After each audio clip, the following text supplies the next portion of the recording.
Hello, everyone, and welcome to episode 155 of ThROH The Years, the podcast that reviews Ring of Honor, show by show, from the beginning. My name is Trevor Dame. I'm joined, as always, by the co-host, Matt Feuerstein. Matt, we have made it through another year. This will be our 18th and final episode of 2025. We've done it again. One more year. We've gotten through it. It's you know what? Even without doing the podcast, that feels like an accomplishment.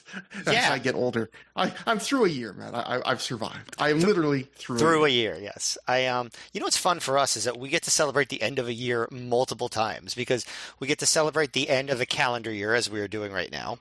We get to celebrate the end of our podcast year, which happens in March, and we get to celebrate the end of whenever we get to the end of a Ring of Honor year. So I feel like we really are our baby new year times two. And I think that's what we should rename the podcast. Our baby new year. That's the kids version of ThROH The Years. I always feel like that's something we should do once in our life is dress up like baby new year. Like it just seems like it would be comfortable. I just want to be mostly naked except for a sash. Yeah, that seems like something you would think. Thank you. I hope everyone had a happy holidays. I hope you have had a good year, have a good next year. As always, thank you so much for supporting the show. We still, every year, I get people saying like, oh, I just started discovering the show now. And I feel better about that these days because I'm like, well, you have a backlog to work through now. As of next episode, in fact, you could make this a weekly show that would run for 3 years. So pace yourself. And what's nice is that now, as the years go on, people more and more need these hours of just completely inane content like the kind we provide to drown out the screaming that is planet Earth and the human race. You know what I mean? Yeah. Yeah, I mean, honestly, as sad as it is, allowing yourself breaks to just zone out to relatively meaningless things, I feel like there's actually an importance to that, not to place our role in that. I think sometimes I think it's easy to take it too far and just make your life about these relatively meaningless things. But yes, I agree. I think that even you and I, Trevor, have a part to play in this human drama that we call life. As Gandalf once said, all you could do is make the most of the time that is given to you, Trevor. Are we doing that? Are we doing that? Colbert's co-hosting. Yeah, are we doing that? Definitely not. But that's all you could do. So maybe one day we'll do it. Man, what a guy. Wait, Stephen. Yeah, I was gonna say Stephen Colbert, me, or Gandalf. Which one are you referring to? If I'm gonna rank them from my favorite to least, it would be Matt Feuerstein, obviously number one with a bullet. Number two used to be Stephen Colbert. It might be Gandalf. I feel like Gandalf's kind of gained some ground in recent years. Post Colbert Report, and Stephen Colbert. He seems like a nice guy. 3. That's a strong 3, but okay, fair. Gandalf just stays consistent. That's what happens when you die. That's why I say at every funeral when someone dies, I go, you know what? They're always going to be consistent. Like they're not going to get any worse than this. Yeah, that's my parting words to comfort people. That's true. We are off to a roaring start. You know what? Next time you get invited to a funeral, say it. It's going to go over really good. Just say, you know what, everyone? It's consistent. However you like, they're locked in amber. This is pretty good, for their image, probably a pretty good move. But anyway, so welcome to Race to the Top Tournament, Night 2. That is the show we are covering today. It took place July 28th, 2007 at the Inman Sports Complex in Edison, New Jersey. There are some silly things on this show that will be appropriate for our silly mood. Yes, in front of a reported crowd of 850 fans. Yeah, this was... I guess I'll talk about it later. This was a show that kind of synced up in a bad way with like some modern kind of aggravations I have. But we will start with we open with Rebecca Bayless in the building in front of the ticket table. She tells us that she'll be interviewing Nigel McGuinness and Bryan Danielson in the ring later in the show as they choose their tag teams for their big $10,000 match tonight. And that's the entire segment. And I feel like at this point, ROH has mandated that she has to open every show, but they have also not even found like a good reason for like. I know, yeah. If you want her to start every show as kind of like we need a kind of voice of the company that's going to introduce the show, great. But if you have that idea, you have to follow it up with the second idea, which is every show she needs at least something interesting to do, someone to talk to. Like this is what a 20-second segment where she's just like, "Hey, this DVD you bought, this thing you know that's going to happen, it's happening. Goodbye." And it is just I don't know. Go on. I think when we're done with this podcast, we have to make a complete list of the opening segment of every single DVD release or video release that we've reviewed starting in 2002, because some of them are good, but there are so many that are just like inexplicable, like why did they choose this as the first thing that people watch on the show? Because it's there's just a lot of bizarre ones. This is another one. I mean, at least there's no bus involved, but still. At least the bus, Spanky never got back to me about what his fucking Wendy's order was, because you know what? He stuck up. And well, he got canceled before he had a chance. Dark four corners match. There was 2 dark matches that did not make the DVD, but they did make the show. And Daisy Hayes defeated Alicia, Portia Perez, and Sarah Del Rey in 10:25, which is awfully long, even for a dark for a women's match, especially a women's dark match. Someone must have fallen asleep at the wheel there, because that feels like a 5-minute match in 2007 ROH. So good on them. Good on them for getting that. You know what? I hope they went long just to spite some people. That's what we do sometimes. Yeah, do it to spite you. No. Then we had a dark 6-man tag match. Ernie Osiris, Gran Akuma, and Mitch Franklin defeat Alex Payne, Rhett Titus, and Shane Hagedorn. And this has happened a couple shows now, and I kind of feel for Gran Akuma, because there's been a couple shows where, they've booked all 4 Chikara guys, Quackenbush, Jigsaw, Hallowicked, and Gran Akuma. There've been a few shows like that, and they probably drive together or whatever. And there's been at least a couple of those shows where every single one of them makes the main show except Gran Akuma. Like, it must be weird to feel like it's like knowing you're your dad's least favorite child. like I'm still part of the family, but I'm always the one that's left out. I feel for him. But we then go to the ring for our first DVD segment, other than that incredible Rebecca Bailey segment, where Bobby Cruz announces that the final 3 rounds of the Race to the Top tournament will happen tonight, and he runs down the second round matches. Of course, the first round was the night before on our last episode. We also get a look at the trophy that will be given to the winner. And just listening to the crowd from Bobby Cruz announcing all the matches for the next round, it felt like Quackenbush versus Claudio, and in particular Quack's name, might have gotten the biggest pop. And although I thought Jack Evans got a nice reaction too. So it's always interesting. Like I always like that, is even when more exciting these days than the G1 Climax in New Japan is when they have the show where they just announce every wrestler one by one at an earlier show, like who's going to be competing, and just gauge, like it is one of the more democratic ways just to gauge who is more over than who, as how loud does the crowd pop as every wrestler is revealed. And you rarely get that in wrestling. I feel like every wrestling show should just start with them running down the roster one by one, just to recalibrate things. Just be like, I'm going to say some names. You let us know. So yeah, I mean, some of these promotions nowadays, that could just really add a whole other hour to the show. Yeah. Race to the Top quarterfinal match. Our opener here, El Generico defeated Chris Hero, who was escorted to the ring by Bobby Dempsey, Larry Sweeney, Sarah Del Rey, and Tank Tolan via pinfall in 10 minutes, 48 seconds with a backslide. Matt, what do you think about this opening the show? Big old tournament match. Yeah, I mean, it has the problems that I bring up a lot with hero matches in this era, which is just that, I would have really liked to see a match between Chris Hero and El Generico where they just like really had a match, and they do some cool stuff near the end. Hero has been getting better at turning it on during the last parts of the match, but he really leaned so heavily into the shtick and the silliness, and getting all of Sweet and Sour incorporated involved. He had the whole crew out with him this time. Tank Toland and Larry Sweeney and Sarah Del Rey, I think, was there, right? Yeah. And Bobby Dempsey, of course, where Hero stands on him while he tries to do push-ups. And then soon as the bell rings, Hero does a cartwheel. He, he does like whenever if Generico does a dive where he like flips, where like he fakes him out by flipping off the top rope on the back of his legs. Hero has to follow up by showing Generico that he can do that too. We continue to cut to Toland training Dempsey on the floor.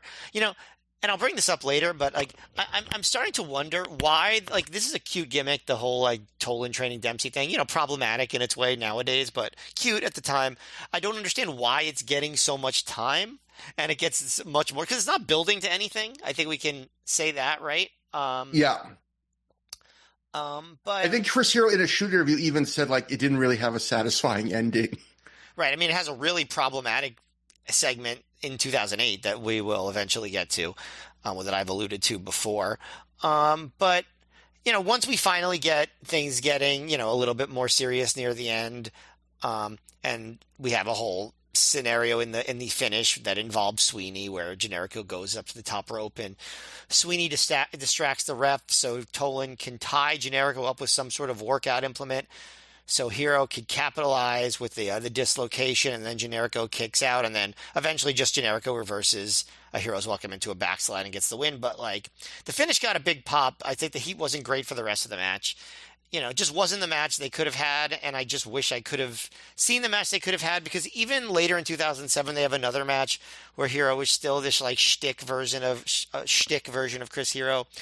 So we never really get the full treatment of like the best possible El Generico versus Chris Hero match. And, I just sort of lament that. Like, what would have been if they would have just really tried to have a great match. And that's not what this was. Yeah, I really agree with you on all your thoughts there. On the last show, we reviewed the Hero versus Eric Steven match from the first round, and I talked about there how I think this era of Hero's act, like you just said, it can overwhelm matches and prevent them from becoming as good as they can be. And I felt like this was a lighter version of that than the Eric Stevens match the night before, but still like that. Like you said, there's the shtick before the match, although it's not 5 minutes of shtick like the night before. There's goofy hero spots in the first third of the match, but it's like you mentioned, but it's not quite as dominant as it was the night before. And there is interference like the night before, but this time the babyface gets to overcome it. I think it is more acceptable here than the night before to me, because the night before, Hero versus Eric Stevens was the only match either guy was going to have that entire night. But here, this is the first of 3 full-length matches Generico's going to have in one night. So the idea that one of them is more pulled back, where you don't see a lot of his big stuff, maybe it's a little more breathing room for him to rest with some comedy, stretch him out a bit. That makes a lot of sense when you're working 3 times in one night. But even with that, like you said, I don't think this ever gets close to the potential these two could have with each other. It never really gets into a good flow because of all the Hero healing and them holding it back a little. And maybe it does get into a flow, start getting like in the final minute, you start to see, I really liked Hero's big sit-out cravatoclasm. I thought that was a really good-looking version of that move. The big near fall off the dislocator coming off when Sweeney distracts the ref and Tank Toland, use the resistance bands on Generico. I like that stuff, actually. I like that last minute.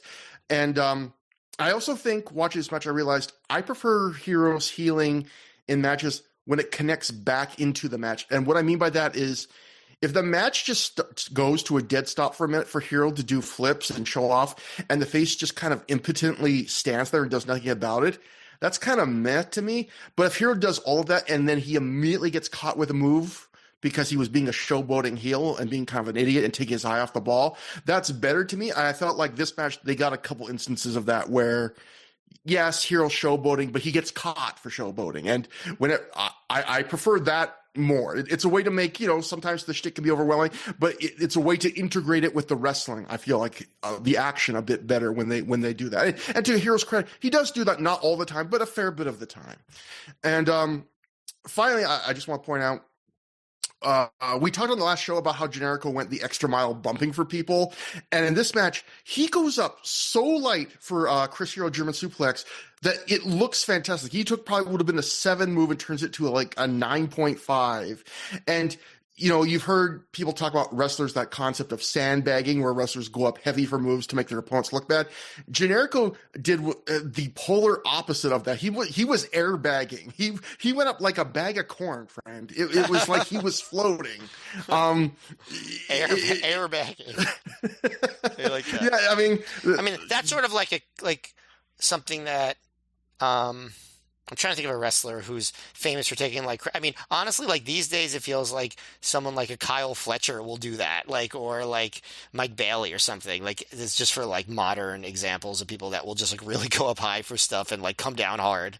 Yeah, or who'll be like, you know what, I could land more on my back or my shoulders for this move, but let's like move that extra 3 inches that makes it terrifying because I want to look even better, which yeah. Causes discord after every pay-per-view now. I mean, Discord's not... Well, Discord, too. Yes. Discourse on Discord. Exactly. There's a lot of that lately. Overall, I would give this an above average and nothing more, which to me is somewhat disappointing, but simultaneously, again, in a vacuum, without thinking about the potential these two have, I thought it was decently entertaining. And, I also liked... Hero does the kip-ups in this match, which he usually does, but he does what I can only just uses them to do what I can only describe as a reverse worm entirely with kip-ups in this match, where he basically like crawls on his back doing kip-ups. It's hard to describe. It was entertaining. I see, as much as sometimes I go, it's a little too much. Sometimes it's just right. But We then get ROH trying something new with a promo, which Matt, a day or two ago, you were like, "I'm excited for this show because there's a lot of crazy things going on," and I instantly, I don't know which ones exactly you're referring to, but this that we're going to see throughout the show was the first thing that popped into my head because what ROH tries to do something completely different for the show, which is, since this is a tournament, every winner of every match until the finals immediately cuts a promo as soon as they walk back through the curtain. But they do something different because the screen for this goes entirely red, and the entire promo happens in a small circle in the center of the screen that is also red tinted. So the rest of the screen is black. It's like watching a promo through a peephole that someone smeared strawberry jam on.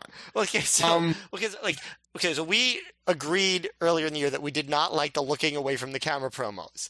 Yeah. But at least we know like where they come from.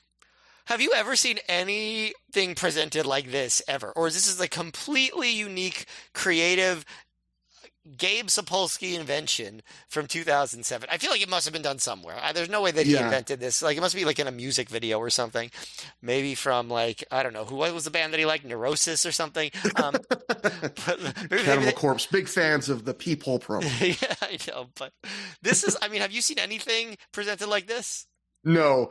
Again, there was that thing like you just mentioned where, we thought looking off to the side promos where then I was rewatching some old ECW and was like, oh, Paul Heyman actually did that for a short time. I would be shocked if Paul Heyman did this. Yeah, I was going to say WCW did it too. But yeah, Paul Heyman did that. Obviously the idea is like, okay, ECW totally reinvented how wrestling was presented. We're going to do that too by doing colors and circles. Like, I don't know. Like, again, this almost goes back to the Rebecca Bayless thing I said up top, which is the same kind of larger idea behind it, which is I appreciate the larger idea of Gabe is clearly between this and the fact that earlier in this same year, he did the weird talking to the side promos. He in 2007, he probably sat down and thought, what's something we can do for 2007? Let's try and make the promos different for everyone else, and I appreciate that. But then that's half of the battle. The second half of the battle is then having a good idea to make them different. And I feel like these ideas have been very not good and very slapdash. Like we'll go throughout the night how this concept seems to evolve throughout the night. Anyway, yeah, I'm very curious to see if they do this at all ever again after this show. Yeah. Anyway, Kevin Steen immediately interrupts Generico before he can start his promo in the Red People world.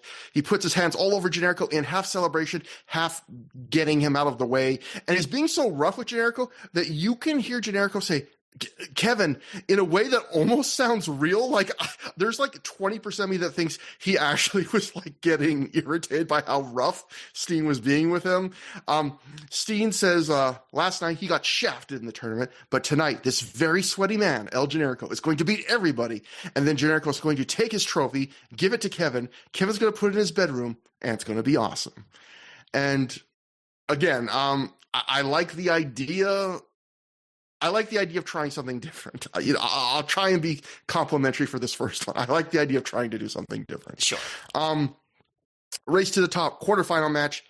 Davey Richards defeated Pele Primo via ref stoppage in 4 minutes, 24 seconds when Pele passed out in the Kimura.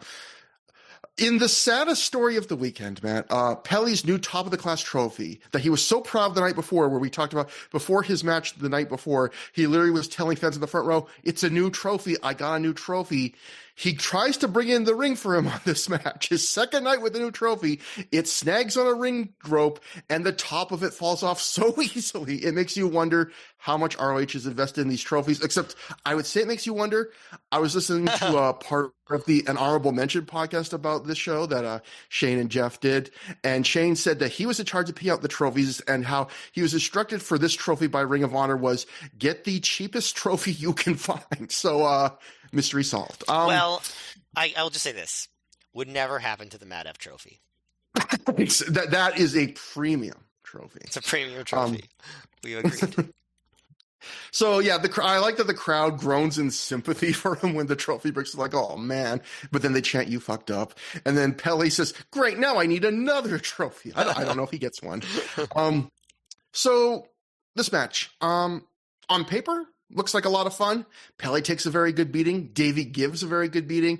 And the first bit of this match is fun, but it's for a different reason than I thought it would be, which is Pele dominates the first minute. He throws everything he's got at Davey.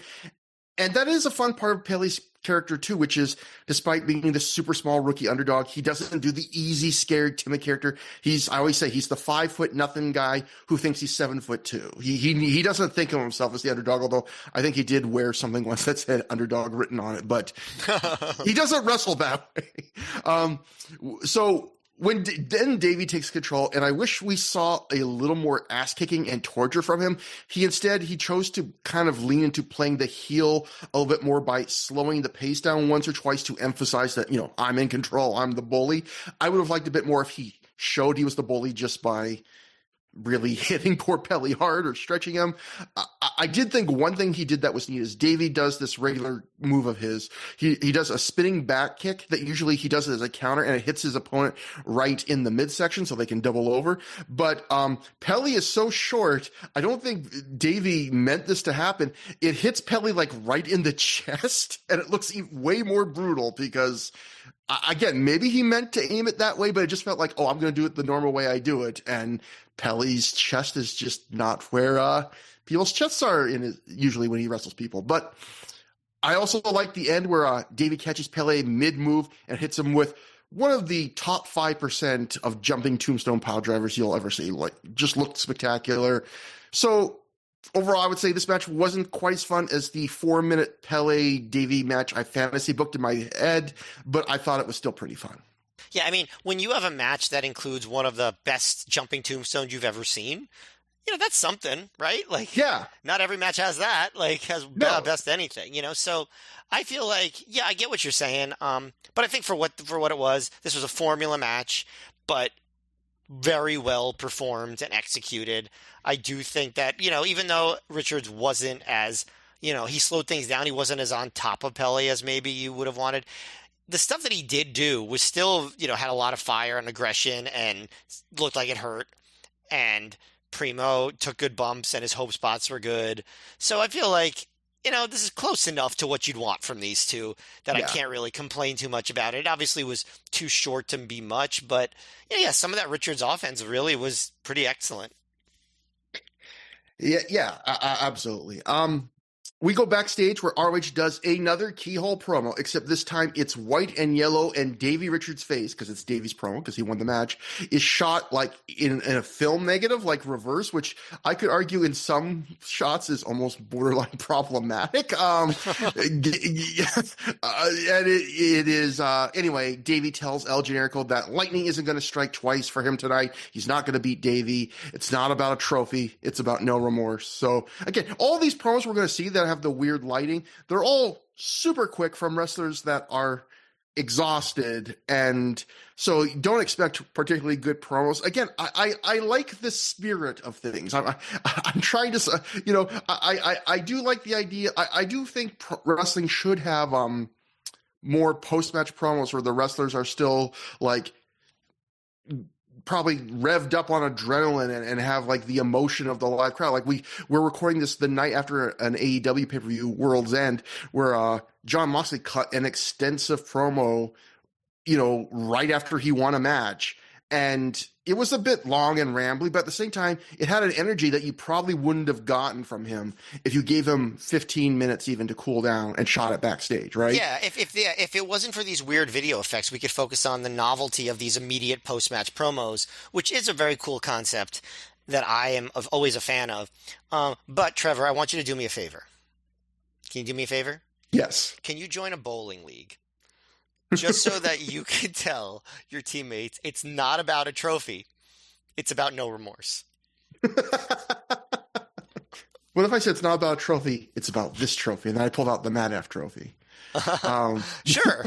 You know what? That works too. It's not about that trophy, it's about this trophy, and also no remorse. I haven't bowled in years. When I was a kid, my parents used to take me bowling to an underground. It was like a bowling alley, like underground. It was like the basement of a mall, and they had not done a good job leveling it. So you had to account for that because the lane was kind of like crooked. And so that, maybe that's like, the old, I made my kids practice with a weighted football. So when they throw the real thing, they can throw it at 500, a million yards. That's exactly maybe what if I it ever, is, yeah. Maybe if I ever bowled, in a regular bowling alley, I would I would probably just tilt everything the opposite direction. But anyway. Well, only one way to find out. Time to go. I was telling Matt before the show, I'm in my sorbet era, going to be in my bowling era. It's an exciting life for me. Trevor, are you telling me there's anything better to do right now where you live in this time of year in the winter than go bowling? I mean, if I was an outdoorsy type, skating, skiing, finding love, I don't know, I don't, but bowling is probably it for me. There you go. And if I am in a weird mood, it's because I just ate way too much frozen peach before the show, so the sugar is coursing through my veins, folks. But I will try to get a handle on and just talk about the wrestling. So that brings us. He's doing Through the Years, the sorbet. Yeah, I am riding that wave. But that brings us to the third match. Race to the Top tournament, quarterfinal match. Jack Evans defeated Brent Albright via pinfall in 9 minutes, 44 seconds after he hit the 630 splash. It's one of those matches where you look at that pairing and go, that's weird. And then you think, well, actually, this could work out really well. How do you think it turned out in practice? It's one of those matches that in a lot of ways is what you expect, which means it could have been more if they decided to be a little bit creative. But I guess, Jack was saving up a little bit of his creative energy for his second match with Claudio. So it seemed a little bit boilerplate, but, basically Albright is aggressive. He attacks Evans while he's doing his breakdancing. Actually, he attacks him while he's completely mid-handstand, completely upside down, which I think is a pretty cool way to start the match. It's, gets a pretty quick near fall. Evans uses his aerial moves. Albright takes him to the mat. He yanks him off the apron, so Evans' face hits the corner of the ring. You know how it works. Throws him into the guardrail. You wouldn't believe that he throws Jack Evans into the guardrail, as if that doesn't happen in every single match in ROH. They have some sequences where they trade strikes, which seems like a bad idea for Evans, but he's able to stand toe to toe until he hits a flying knee and both guys are counted down. Um, then Evans comes back with a handspring leaping elbow that sends both Albright and himself all the way to the floor, and Evans hits a flipping dive, which Albright was definitely supposed to catch him on his shoulder, but he doesn't, so instead he just picks him up in like a splash mountain position, runs him around the ring to chuck him through the timekeeper's table, which I thought was pretty cool. But then Evans is back on offense almost immediately after maybe one near fall by Albright, and Evans makes the ropes on the crowbar. Albright pulls him back, but Jack makes the ropes and definitely makes the crowbar look less effective after being protected so much for a while where people are tapping out quickly. Jack keeps just getting to the ropes, getting to the ropes, getting to the ropes. And at that point, Albright argues with the ref, which allows Jack to hit him in the jaw with a knee and then hit a clean 630 for the clean win. Like I said, kind of what you'd expect out of the match, which means it was fine. I thought it was weird that like 2 shows before Albright's big title shot, A, he loses to someone who is not getting a title shot, and B, they weaken his finisher dramatically. I don't understand that, but obviously they just wanted to have Claudio against Evans in the semifinals. But when you consider what they were doing with Albright compared to what they were doing with Evans, it doesn't make a lot of sense to me. This match was weird, but I think I liked it. This is another match like the Davey Pelly one where going in, I felt like it seems like, oh, this should wrestle itself. You know, again, it's a similar dynamic where Albright's one of the biggest guys on the roster. Recently, he had been booked to be pretty dominant to build it up for that world title match that's coming up that you mentioned. And Jack is one of the smallest guys on the roster. And just like Pelly, he takes a great ass kicking and basically win or lose almost every match Jack's in, at least singles wise, he takes a big ass kick, and usually tags too for that matter. So I imagine we were going to see Jack utterly destroyed, tossed around a ton, get a few hope spots, and pull out the win at the very end out of nowhere very quickly. And he does get tossed around, like you mentioned, somewhat, but they do work this like that your move, my move, back and forth the whole match. Like it's a very even match in terms of amount of offense. And like you mentioned, this match has a fucking extended strike exchange. It's pretty lengthy, where slaps turn to forearms and it ends with that knee that you mentioned. And the announcers during it are rightfully going, I don't know if Jack Evans, wants to get into a strike battle with Brent Albright. And then Jack, I would say at the very least, ties Brent, or you could argue with that knee at the end, if you count that as part of the exchange, wins it. So it was like, I did not expect the first guy in this little run of Albright to kind of outpower him in a strike exchange would be Jack Evans. And then on top of that, you mentioned this too, Jack survives the crowbar, which is Albright's finisher submission, which is usually lately a near immediate tap out for whoever he's facing. And Jack is just in this, like you mentioned, forever, where he gets dragged back from the ropes multiple times and doesn't tap out. I don't know why they booked Jack to be so like physically to stand up. And like you said, shortly before Albright has a big world title match. But on the other side, I'll say the good thing is, even if it is my move, your move, I feel like the size and personas of these two still make Jack feel like the underdog, even if they get probably a similar amount, 50-50, 60-40 amount of offense. Jack, the way Jack sells when he's taking moves and the way Albright sells when he's taking moves still gives you the impression that like Jack is in big trouble, even if he's getting in quite a few licks on his own. And there were some fun Jack killing Jack Evans spots, like Albright doing the big giant clothesline before the bell, German suplexing him over the top rope to the floor, which Jack has done before, but that's, always a great bump. You mentioned putting him through a table. I do subtract some points for Albright putting Jack, maybe the most flexible man in wrestling, in a submission and not bending him. That always gets a negative point from me. I mean, luckily I grade on a 150 point scale, but, and there was some sloppiness in the match. There often is in Jack Evans matches. I did like, I mentioned on the last show, how much I love that Jack did that variation of his handspring back elbow where he did it, where it kind of turned to a cactus clothesline. I was like, that's cooler than what he normally does with that move. He should do that all the time. It's like he heard me because he does it again the very next night in the very next match he wrestles here. Looks great again. And then, yeah, the end to me, I'm interested in your thoughts on this, were the strange cherry on top of this weird Sunday to me because Albright starts insisting to the ref that Jack tapped out in the crowbar when Jack clearly didn't, which I guess was done to give Albright cover for losing because he's then distracted when Jack hits him from behind and goes immediately up for the 630, and that's the finish. But then we see something we almost never see in ROH, which is Albright kicks out right after the 3, like at 3.1. And I don't know if he was told to do that to keep himself strong or because he has a title match coming up, or if he went into business for himself. Like, that's always an interesting thing because I feel like that is something wrestling could use more often than it does to emphasize like levels of beating someone. Like, you beat this guy, but you beat them just barely. But at the same time, I feel like most of the times, like 3.1 kickouts are very rare wrestling. And most of the time these days, when I see one, I then hear a story. Like, we start hearing rumors now afterwards, like, oh shit, like there's a story behind that. There was either miscommunication or this guy didn't want to look bad. It becomes something that Bobby Fish does a whole podcast about, like, I don't feel like that's usually booked to do. So I don't know if you have any thoughts on that, but either way, I'd give this a low good. It's another match. It's not the match I expected to see, but it was dynamic and interesting if not something that's going to stick in my mind for a long time. As far as the finish, I mean, you're probably right that he probably just decided to do it on his own. But I think it's good instincts. Like, there's really no reason for him not to do that. It doesn't really hurt Evans. This wasn't supposed to be a big moment that Evans got put over.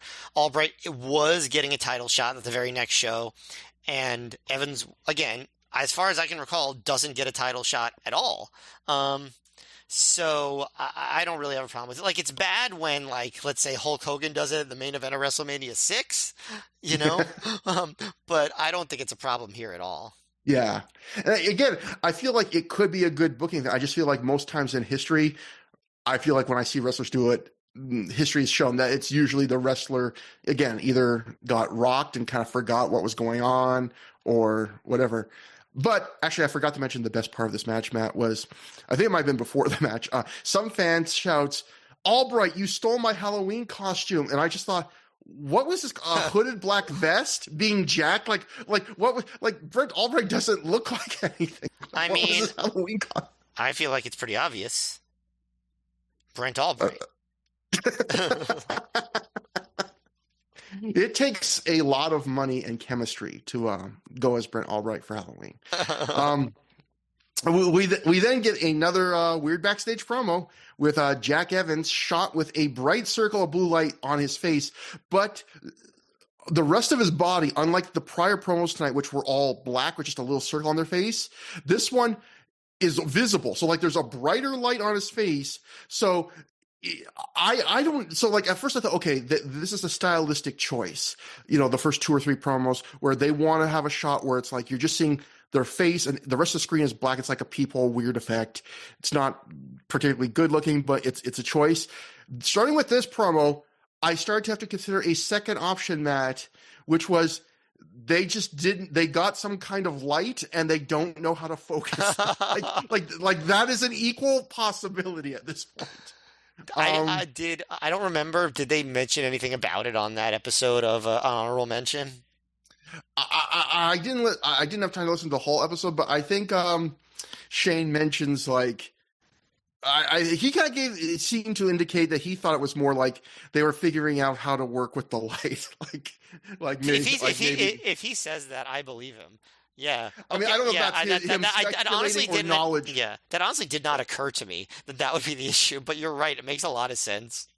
I mean, Ring of Honor is the company that, like, we've seen people flub lines 20 seconds into pre-tape promos and they haven't reshot them. So the idea of like, we're going to figure out how to use this light over the course of a show. And so the lighting situation will change promo to promo. Like, that is not, this company has not earned the benefit of the doubt there. Like, I think there's a good chance that is real.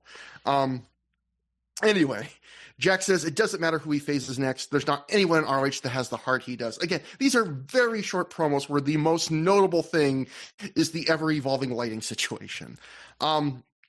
And that brings us to our next and I believe our final race to the top quarterfinal match.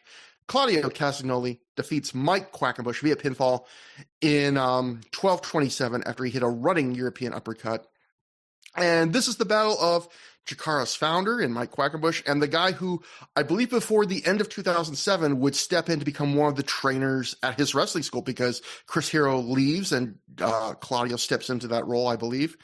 And I would say this was the best match of the show up to this point, in my opinion. I'd probably put it on that border of good and very good, like 3.5 to 3 3/4 stars.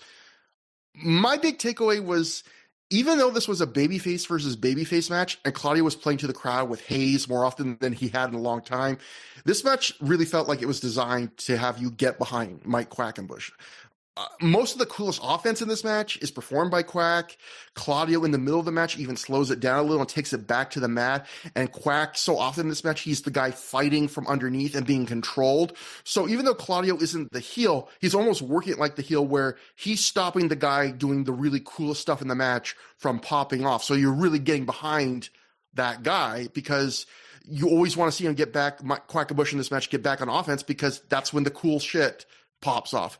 And I think at the end of this match, if you listen closely, you can hear, and I think it's Quack, rather, it's one of the wrestlers thanking the other, but I think it's Quack thanking Claudio. And I know that happens more often than you'd think in wrestling, where guys quietly thank their other wrestler after the match. But it's most appropriate for this match because this really felt like a match where if you're Mike Quackenbush, you really should thank Claudio because this is the exact kind of match layout that I think really just you couldn't ask for more in a losing cause to make you look good. Like a guy would say, take the opening minutes, which is grappling I enjoyed with some Hayes from Claudio sprinkled in. One fan shouts boring, which gets the very 2007 ROH reaction of a bunch of other fans around him immediately like shout that one fan down. It's like, shut up. And then it was almost though, I don't think he reacted to this, but immediately after that boring, Quack proceeds to do a few really cool arm drag variations. And then Quack just ends up throughout the match pulling out all sorts of stuff. A great twisting dive to the floor. He monkey flips Claudio while they're on the ring apron over the ring post to the other side of the floor. He does this giant top rope Rana counter that looks really good. But to me, the coolest spot of this match was near the end where, Claudio standing in the ring, Quackenbush is on the turnbuckles, and Quack basically jumps backwards off the turnbuckles with his back to Claudio and hits a no-look victory roll almost. Like he hits a victory roll without looking at Claudio as he flies through the air. It's fucking gorgeous. And I also liked, there was this, we talked about El Generico taking the extra mile on bumps. Quack kind of does that here where there's a moment where Claudio European uppercuts Quack from behind, and Quack chooses to bounce forward and take like a fairly violent looking header into the top turnbuckle from the momentum. So he's like, I'm going to take 2 bumps for this European uppercut. And I thought, good for you.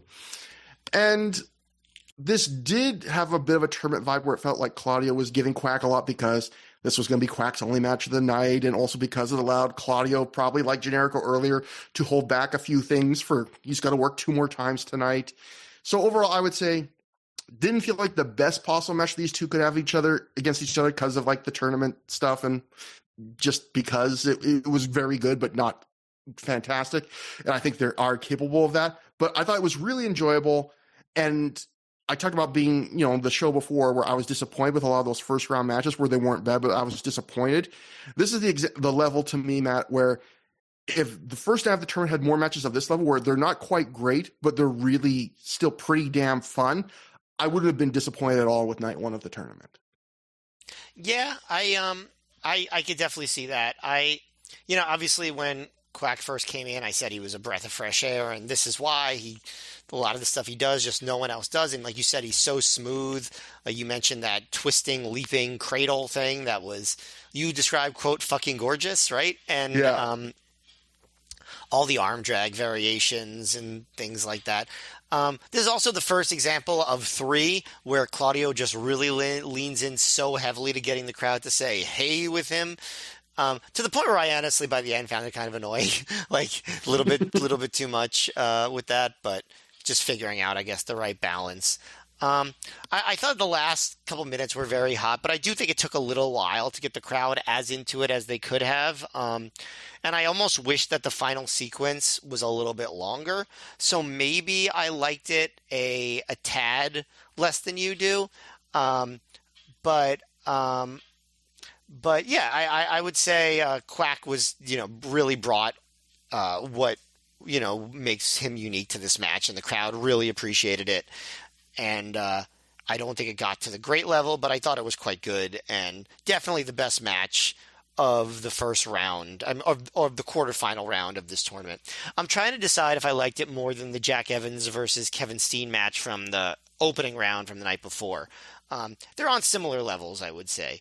That one I think that one I think appealed to me a little more because of the personalities involved, but I'd say they were similarly good.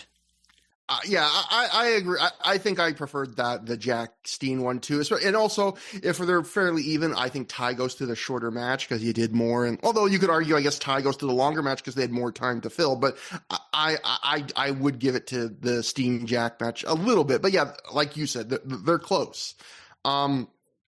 We then get a Claudio promo in the new, not quite a peephole effect. This time, the area around the yellow light aimed at Claudio's head is a lot darker than last time, but not completely dark like the first couple. So again, it's continuing to change, not just in color, but even what the hell the lighting is. It's like the middle ground between the earlier promos and the one we just saw with Jack Evans. Like they are figuring. The more I talk about, the more I'm convinced they are figuring this out. Trevor, how much of a pain in the ass would it be for you to just post all of them? Make a super cut. Yeah. I'll see. So a very winded Claudio that can barely speak. I felt bad for him because he was clearly just sucking air here. Says Quackenbush proved that he's a superior athlete, but Claudio proved that he's better than him and is going to win the whole tournament. So, next, we join Rebecca Bayless. She is back in the ring. It's time to pad the show out with a non-match segment that gives the tournament wrestlers time to rest. Actually, it's time for Nigel McGuinness and Bryan Danielson to choose their teams for tonight's 10,000 challenge. Nigel is introduced and comes to the ring. Bryan appears at the curtain with a mic and says he's just going to stay right there. He's not going to come to the ring and join Nigel there. Becky explains that the rules are that each captain gets to pick 3 members from the ROH roster that aren't in the tournament tonight. The winning team gets to split $10,000. Nigel gets to call the coin toss to see who gets to pick the first person. Nigel calls heads, but first Becky flubs and drops the coin. Then she does flip the coin. Nigel calls heads, but the coin ends up tails. And Bryan says, "Nigel, you must get sick of losing every single thing that we do," and which was a good sick burn on him. Nigel says he is sick of Bryan, and you can hear one fan say, "Yeah, but he kicks your ass," which I was like, I feel like that's a little painful, fan, but yeah. Bryan says for his first pick, and then he has a little pause to make it dramatic, and then one fan just perfectly times in the gap, Mike Quackenbush, and that actually gets a few laughs from the crowd. So again, this was a very pro Mike Quackenbush crowd, even though he was already in the tournament tonight, it wouldn't have worked with the rules. So Bryan says he picked the ROH World Tag Team Champions, the Briscoes. Becky at this point has to inform Bryan that he can only pick one wrestler at a time. Bryan says, "It doesn't matter. Whichever one I don't pick with my first pick, I'll pick with my second pick." And Nigel says, "Well, not if I pick him for my first pick. So pick one of them, Sunshine. I'll pick the other one." Bryan says, "This isn't right to split up a cohesive unit." So he picks Mark. Nigel says he'll pick Jay then, which gets Bryan to immediately change his mind and say, "Well, wait, Jay's actually the bigger one, so I'll pick Jay." Nigel says, "Okay, I'll pick Mark." Bryan then changes his mind and goes, No, wait, Mark pinned you last night, so I'll pick Mark. Becky at this point says, this is taking for too much time. You can make your other picks in the back. And Brian at that point yells, who are you to tell me I'm taking too much time, in this indignant tone that made me burst out laughing. And Nigel says, girls usually tell Brian he's not taking enough time. And Brian makes a second pick. The girl who, by the way, my laugh, that does not mean trying to make a joke. Nigel actually said that. Brian makes a second pick. The guy who has tapped him out a million times, tapped Nigel out a million times in the last couple of months, Jimmy Rave. That pick actually gets a good reaction from the crowd. But Becky tells Brian she hates to inform him that Rave suffered a ruptured eardrum last night. At this point, Brian screams, God damn it, why doesn't anyone tell me anything? Jesus! And again, like, Brian is really funny here. At which point, Larry Sweeney appears. He grabs the mic. He tells Brian, it's really good to see him. How are you? We don't get to talk enough. Larry heard about the $10,000. The crowd chants Bobby. And Brian says, if you idiots think I'm picking Bobby Dempsey with $10,000 on the line, you're stupider than I thought. Brian tells Sweeney that if you tell me to pick Bobby Dempsey, I swear to God, I'm going to punch you in the face. So at this point, Larry calls Brian one of his closest friends in the business, which perplexes Brian. So he'd never offer him the services of some fat loser like Bobby Dempsey. He offers him the hottest free agent in wrestling today, Matt Sydal. Brian likes that idea. He picks Sydal. Nigel says then he'll pick the young man. He says, I'll pick the young man Delirious. For some reason, him calling Delirious a young man made me laugh because he's the arch rival of Sydal. And the last time he was in the ring with Brian, he tapped his ass out. Brian says Nigel is obsessed with one-upping him because he never actually has beaten him personally. Brian's final pick is someone who has done something Nigel has never done, win the ROH World title. Austin Aries. Nigel says that's a hell of a pick, so I'm going to pick the current champion rather than a former champion, someone who has done something Brian has never done, the current FIP World Heavyweight Champion, Roderick Strong. Brian is like, what has Roddy done that I haven't done? I was the FIP champion for almost a year. And Nigel goes, I wasn't talking about the FIP championship. Brian, you've never kissed a girl. Brian says, you think just because I don't have some kind of crappy tan and spiky hair that I've never kissed a girl? I've kissed loads of girls. Nigel says, your own family doesn't count. Brian says that just because he's from Aberdeen, Washington, doesn't mean he kisses his own family. He's never kissed anybody from his family. Nigel says, really? You've never kissed your mom? Brian says he's never kissed his mother. Nigel says he's kissed Brian's mother. And if Brian's as bad at wrestling as she is at kissing, the $10,000 is coming to him tonight. And then hilariously, to end this segment, Becky then recaps the teams and hasn't kept track of which of the Briscoes got picked because I guess the back and forth confused her. So she just says one of the Briscoes and whichever other Briscoe. And that is our segment. So Matt, I have thoughts, but I was just talking for a while. I know you were like, boy, howdy. What did you think? Certainly something different as the lighting in terms of how different this was from what ROH usually does. Yeah. I mean, were you saying, what the fuck is this as much as I was? In this segment. Okay, so here's my real take. This illustrates to me, and I'll have more to say when we do the actual match. This really illustrates to me how different the wrestling fan world has changed, because nowadays there's a pretty popular saying in certain circles to make a critique about wrestling. I don't know if you know what I'm going to say. It is, quote, WWE bullshit. And this was about as WWE bullshit as you could get. And I don't remember anybody being up in arms about it at the time. In fact, I looked, and I don't think anybody seemed to mind who was an ROH fan, that they presented Bryan Danielson as basically 2000 Kurt Angle, like the butt of all these jokes, a total goofball. And can you tell me, was there ever another moment in Bryan's entire time in ROH where he was presented this way? Because I cannot think of one. I don't know, but we've also talked about how, and you've brought this up before, that Bryan's character in this last year or two, especially after he loses the world title, it really starts to become a bit more inconsistent, where it almost is like he adjusts it for whatever the situation is. Because I feel like within this promo itself, like from line to line, it changes. Like there's times where he is like the goofball butt of the joke, and there are lines where he's kind of like the shrewd guy who is like twisting the knife on Nigel, meaning like, I always hit the one up on you. And then you see him wrestle, and he doesn't wrestle like a comedy wrestler. His character, show to show, depending on the situation, becomes more evil or less evil, becomes like smarter or less smart, more goofy or less goofy. I mean, that's fine to some degree, but the way he was presented here is, I think, over the top, right? I've never kissed my own mother, like, you know what I mean? Like all that stuff. Like that's another level, I would say, like to total like WWE clown show style goofball stooge heel.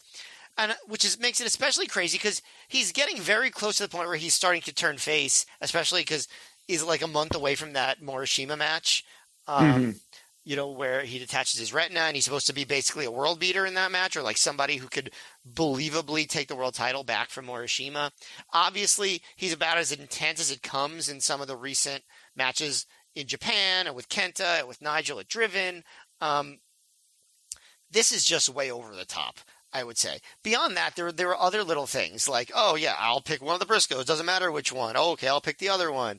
And then, there's Becky saying Jimmy Rave can't compete tonight, which was total Vince McMahon speak. And then there was the obvious of like, this is a Monday Night Raw segment because they end up just picking all the people that aren't booked for matches already. Like, how convenient, like were those the only people they were allowed to pick? They never really established that. And we'll get to the consequences of that when we get to the actual match itself. It almost felt like they were like, Nigel, Bryan, I know you just signed contracts, but if you want to audition for Monday Night Raw, why don't you try that right here? And that's how it felt. And it was certainly entertaining. Like, they played their roles well, especially Bryan. But, like, if this promo happened now with two top stars, like, okay, for example, let's say this promo occurred between Hangman Adam Page and Swerve Strickland. Imagine the discourse. Yeah. And like, I know like it's not a perfect comparison, but like these were the two like top serious stars of ROH that had these hard hitting badass matches. It's not as completely inapt of a comparison as it sounds. So like, I feel like the wrestling fandom's changed. Their patience for this stuff has gotten less and less as the years have gone by. And, I don't know, with 2025 eyes, this looks a lot more absurd to me than it looked in 2007. So my theory on that is this, which is, I feel like nowadays, and I'm part of this, where people get more down when they see WWE style segments in other promotions, because there's this feeling that there's so much less variety in wrestling now, and so much the wrestling world has, like, the wrestling Overton window has shifted so far to WWE, in general, that compared to 2007, you think? Well, what I would say is I feel like ROH, like, okay, you said what if Shane Strickland and or Swerve Strickland, and Hangman did a segment like that today. I feel like a segment like this is rarer in 2007 ROH than it would be in AEW 2025, and because of that, I feel like that actually makes the fans more tolerant of it. They're like, I honestly don't agree with you. I mean, I think, like, when you go like down the card, yes, there's so much goofy shit that we've reviewed in ROH over the years. Like, so much, like, just complete zaniness. Yes, it did not involve Bryan Danielson, but there's been plenty of zaniness. It didn't involve Bryan Danielson, but I think that's a big point, which is a lot of the zany stuff in ROH has always been kept contained to niche mid-card or lower level guys, and I think that does make a difference. You know what I'm saying? Like, yeah, isn't that, like when AEW started, right? Like, they, a lot of the top people in AEW kind of hung their hat on silliness, right? Like the Elite, right? Like, the being the Elite stuff. Like, there was a lot of comedy with Kenny Omega and the Young Bucks and stuff, and Hangman Page would be involved in that, but it's not like he's involved in that kind of stuff in the past few years, nor has Swerve been. But I still feel like if you put them in something like this now, people would just be way less tolerant of it. I don't know. I mean, I'll have more to say when we get to the actual match. I agree they'd be less tolerant, but again, I guess my disagreement is I feel like it sticks out I feel like now it feels like it's part of like a broader culture where I felt like ROH was serving their fans that wanted like meat and potato stuff. They were still giving them more in this era, but like there are different levels of fans too. Like there are fans who they don't want any comedy in wrestling, and then there are fans who are like, I like comedy in wrestling, or I will at least tolerate comedy in wrestling if it's like a mid card or lower guy, one guy. You know, I'll be okay if it's Danhausen, or in the old days, like, you know, whoever, Santino Marella or whatever. And then there are people who are like, you know, I don't want, if you put comedy in the main event, I don't care how well it's done. Because, you know, there are people who were like, well, we were growing up, we liked you know, sometimes Austin and The Rock in like peak WWF did really ridiculous comedy, but at least as a kid, I loved it. But there are some fans that even will go that far and go, you know what? I don't care how good the comedy is. Your main eventer should never do it. And like, yeah, I think we can agree that WWF, as long as Vince McMahon Jr. was involved, always had a lot of like wackiness all throughout the card. Mostly in the undercard, but sometimes in the top of the card too. Like that's been you know, since the TNT days, and definitely certainly through the Attitude Era. Honestly, probably there's less of it now than there ever was. Possibly because Vince isn't there anymore. But yes, it's certainly a WWE thing. But tying it into what you just said, though, like to your point, about why you were talking about with Danielson doing this, I think something people talked about, like as they transitioned from the peak of the late '90s, early 2000s into guys like you mentioned, Kurt Angle, was even though Steve Austin wouldn't be involved in comedy segments, the comedy, he was never the goofball joke, butt of the joke. And then people were worried of, and I think it did affect him to a degree, even though he had a great career. We were talking about it, I think at the time it happened, like, should Kurt Angle, this guy that was being earmarked as like the next guy, be in segments where he's not just in comedy segments, but he's like the butt of the joke? Like, will that hurt him when he's supposed to then have to become serious when he's doing like the milk drinking, wearing the goofy cowboy hat segments, you know? And like, to your point, this is Bryan Danielson, the serious head of the company, being like the butt of I kissed your mother jokes, you know? Yeah. But yeah, I would just say, I agree with you. This segment was totally unnecessary, almost WWE-ish. Well, not almost. It was very WWE-ish in its comedy. I thought Bryan was kind of incredible here. Again, I feel like he was able to react with this range of emotions, and he had like 2 or 3 different line reads that just made me burst out laughing. Yeah, I mean, once Bryan became a major heel in WWE, he got to do this stuff like for real, and obviously was great at it. And this was, you know, I mean, yeah, he was certainly excellent here. But yes, anyway, go on.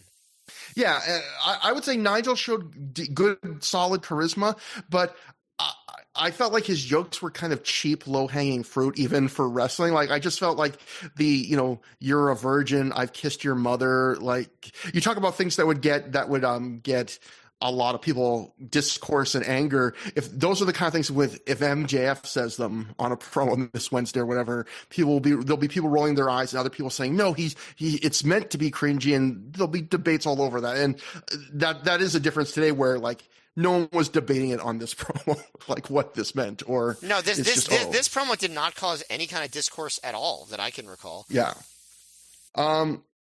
And yeah, I feel like this promo probably only exists. Again, I was joking about to start. This promo probably only existed because they wanted to give the wrestlers a cool down before the next round of tournament matches, which is coming right up after this, right? Yes, but the promo was not the only issue with this entire thing. And, you know, the match itself has plenty to talk about too. Yeah. Yeah, this is one half of a thing. And I'll also just say, they did say, and that this was all that you were open to pick up people on the ROH roster that weren't in the tournament, at least on the tournament tonight. And I did appreciate that they tried to give justifications for every pick they made. So I did like that. But yeah, it was just weird. So that brings us to the semifinal, the Race to the Top tournament semifinal. Again, the kind of interesting, most wrestling promotions, when they do a multi-round tournament in one night, they'll have cool-down matches between the rounds, but they basically used that that strange Monday Night Raw-ish segment as their cooldown matches. We're going right back into the semifinals. El Generico defeats Davey Richards via pinfall in 15 minutes, 44 seconds after hitting the turnbuckle brainbuster. One of the longest matches in the tournament thus far, Matt. What you think? Yeah, this is one of those matches where I think if the crowd was hotter, it would have come off as better. Because I do think that this was a good match, and I do think the crowd was pretty listless. And I'm wondering if they thought Generico didn't have a shot. I don't remember at the time how much of an upset it was for me to see Generico make it to the finals. Obviously, I was there live. Just I don't know if I mentioned that. I was at this show. And I remember thinking the crowd was quiet for this match, I remember being happy that Generico made it to the finals, but I don't remember what I expected. And it felt like they were not getting into his hope spots and stuff until very close to the end when he hit that final haluva kick and turnbuckle brainbuster after getting his knees up when Richards went for the shooting star press. Even when Richards locked in the Kimura late in the match, they really barely reacted. They kind of slowly started chanting, "Ole, ole, ole." As far as the quality of the match, it's in a lot of ways it's what you'd expect. It's Richards being pretty dominant for a lot of it, working over Generico's arm so he could eventually go for the Kimura, and Generico doing a good job selling the arm. And Richards' offense always is good. I feel like he was pretty similar to what you were complaining about in his first match, where he just he slowed things down a lot while he was on offense. But I still just think his offense is really cool and really impressive. And Generico is a really good babyface in peril, and he didn't get a ton of chances to be that in ROH because he was on a heel tag team for most of this year. But he did a good job here, and the psychology was good, and they worked hard. It was obvious that Generico was holding back a bit, and I think the crowd was honestly the biggest thing working against them. I think if the crowd reacted more, this would have been a very good match. As it was, I think it was a good match.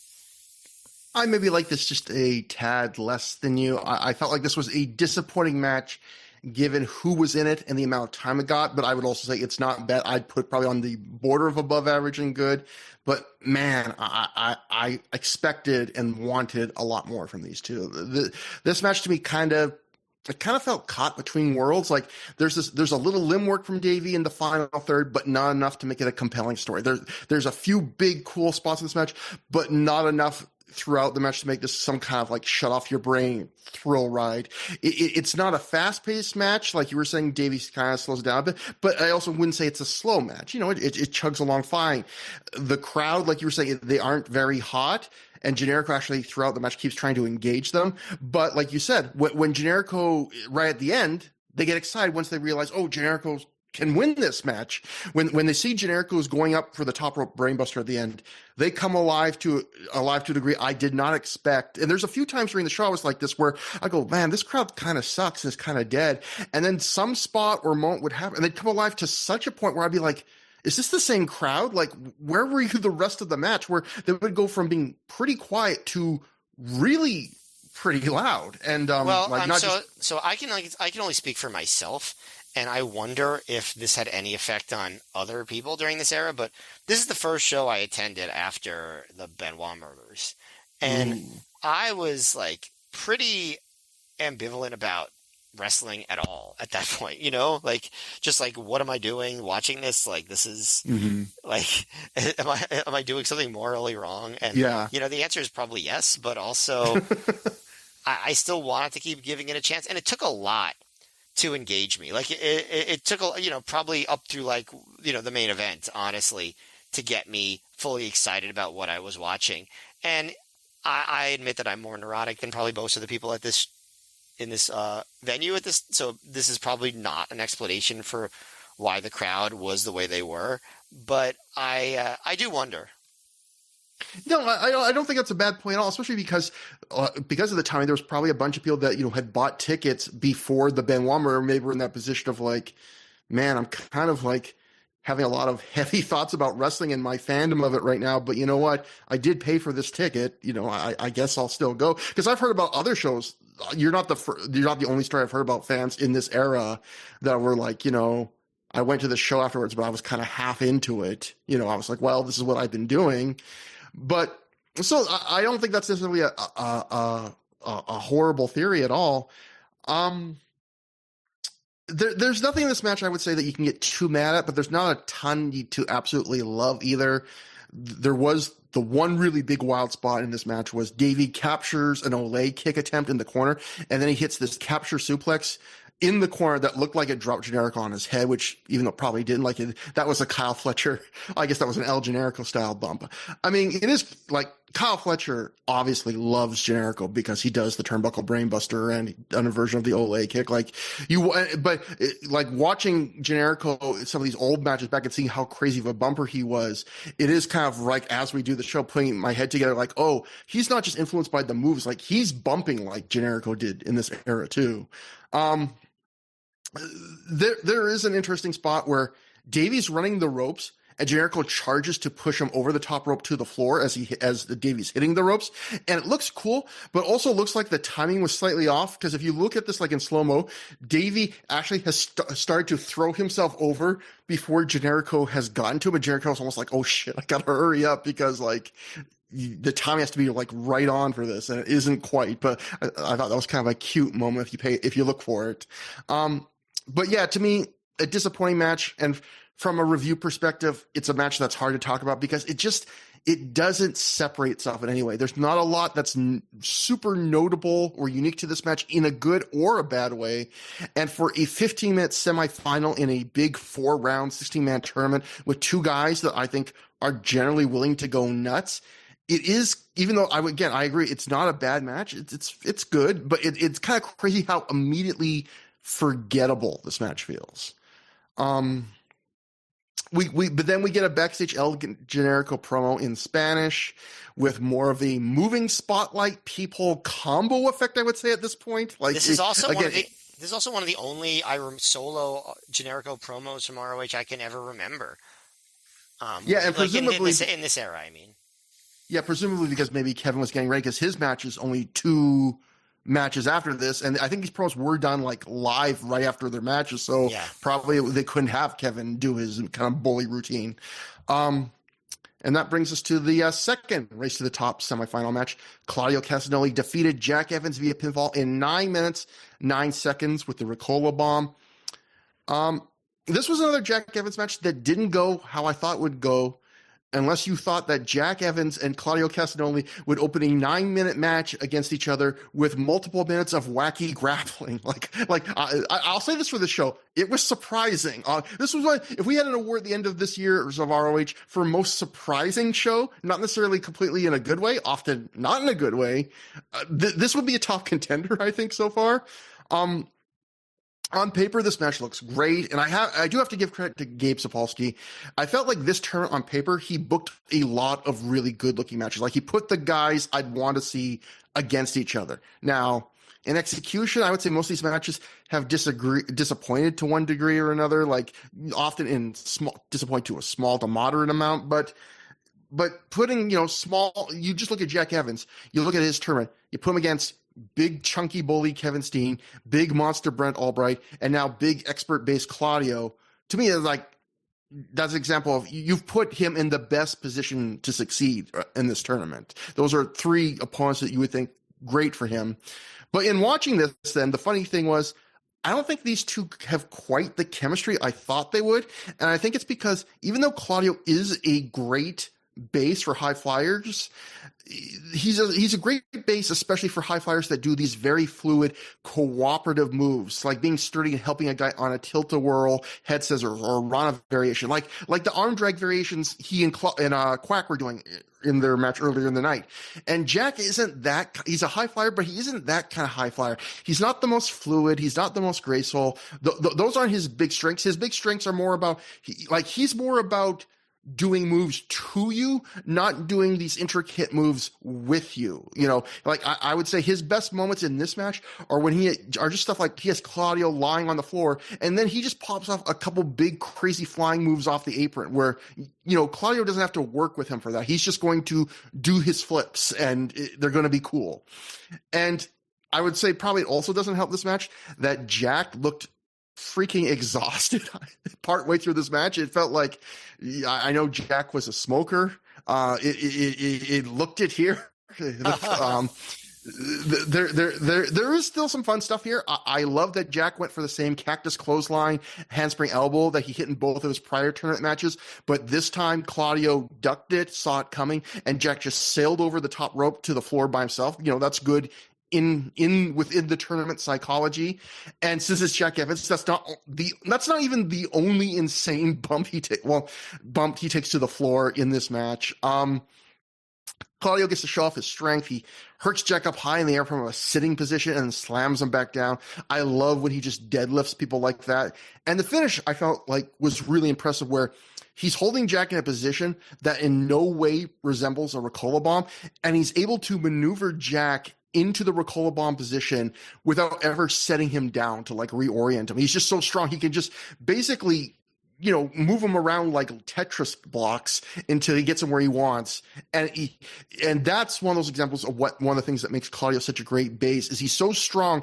He can take a lighter opponent and juggle around their body, and you rarely get the feeling like he's in any danger of dropping or even like losing his balance. He just has that kind of core strength. Also thought it was interesting that Claudio does a bicycle kick in the corner, like an Ole kick, and he goes like Generico. And the interesting thing was some fans booed him for doing that. Like, this was a very pro Generico crowd. Like, they do not hate when Claudio wins this tournament. They're happy for him. But I feel like if you would probably had taken a poll of this crowd, they probably would have wanted Generico over Claudio. But overall, I'd call this another good, not great match. It's another match that didn't quite live up to my expectations and was a little bit different than I expected. But I felt like this match at least had moments in it that reminded me of why my expectations were higher. Yeah, I mean, both guys are great at what they do, and it was enjoyable for sure. It didn't, I don't think, congeal into a totally seamless match, I guess. I thought it was pretty cool, though, when you mentioned the grappling that they were doing earlier. That we got to see Jack Evans show off his neck bridging skills the way like Bryan Danielson will do sometimes, where like Claudio will try to like get on top of him to knock him down, but Jack continues to support Claudio's weight while neck bridging. That's not a typical Jack Evans move, at least not up to this point. Yeah. Also, the giant swing that Claudio does is one of the longer ones we've seen from him in ROH up to this point. Not as long as he'd eventually do, but a pretty long one. Longer than the one he does in the main event also. And also, the spot where Claudio catches Jack while he's doing his Busaiku knee and then herks him up into the European uppercut, that's also like up there with the finish in terms of just impressive Claudio strength into a cool move. So there's a lot of very cool stuff in this match. It just didn't totally gel together in the way you might hope, but it was still definitely fun. Again, the crowd, like if this had like a really hot crowd, it would have seemed, I think, like even better than it was. As it was a crowd that was polite and popped for certain things, but was still on the relatively quiet side. We then get it's time for Claudio's backstage post-match promo, and this one is shot in blue, and he celebrates, and then Jack walks into frame and he asks for a rematch, and Claudio says, anytime you want. And I think the pinhole lights were aimed at and therefore showing Jack and Claudio's heads for less than half the length of this promo. Like, I think more than half the time they didn't even have their heads in the pinhole. So, again, just the wild world of Ring of Honor production. Elsewhere backstage, Sweet and Sour Incorporated is in a hallway with, thankfully, some normal lighting. And Larry says things have been going so well for his group, but there's one fat thorn, and it's Bobby Dempsey. Larry says Tank Tolan has done everything he can to train him. Larry says he's acquired the best private athletic facility today in all of New Jersey for the private use of Sweet and Sour Incorporated, and points to a sauna he calls Tank Tolan's Hot Box of Doom. Chris Hero says, it's not your run-of-the-mill sauna. They've brainstormed. Tank says, Bobby only got through about 10 squats today, and Hero thinks that Bobby was actually just bending forward. Tank says Tank Tolan's Hotbox O'Doom is the one guaranteed to get the weight off. We look inside it, and the incredible brainstorming that they've done is that Tank Tolan has put a stationary bike in the sauna. That's it.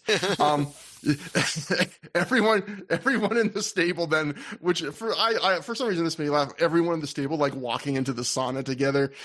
Larry says, "It's hot like Calcutta in here, and I would know that from personal experience."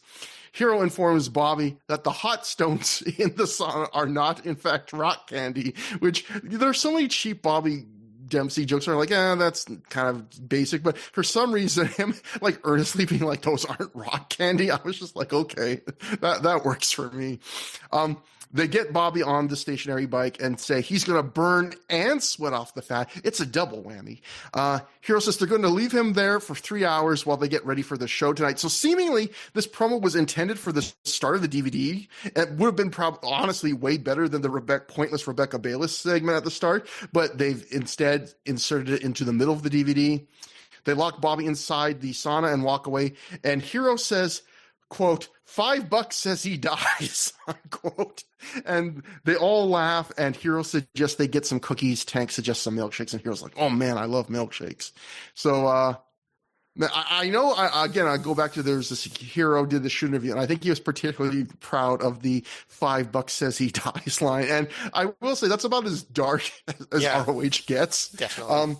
What'd you think about this, Matt? Again, like, it just like, there were moments of it that were funny, obviously, but why are we devoting so much time to this? And on a show that had such a long, wacky comedy segment, this just felt like too much for me. And obviously there's more later to come. I just wasn't feeling it at this point. I'm not even saying it was bad for what it was, but I was just not in the mood to watch a segment like this on this particular show. Does that make sense? Yeah, and I was thinking about what you asked earlier, which is like, why do they get so many segments?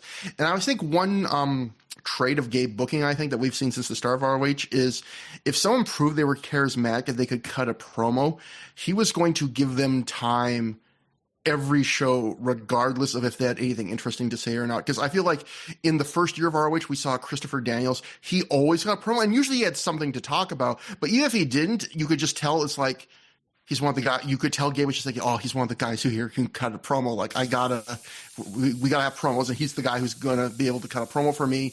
But Sweeney got to cut a promo.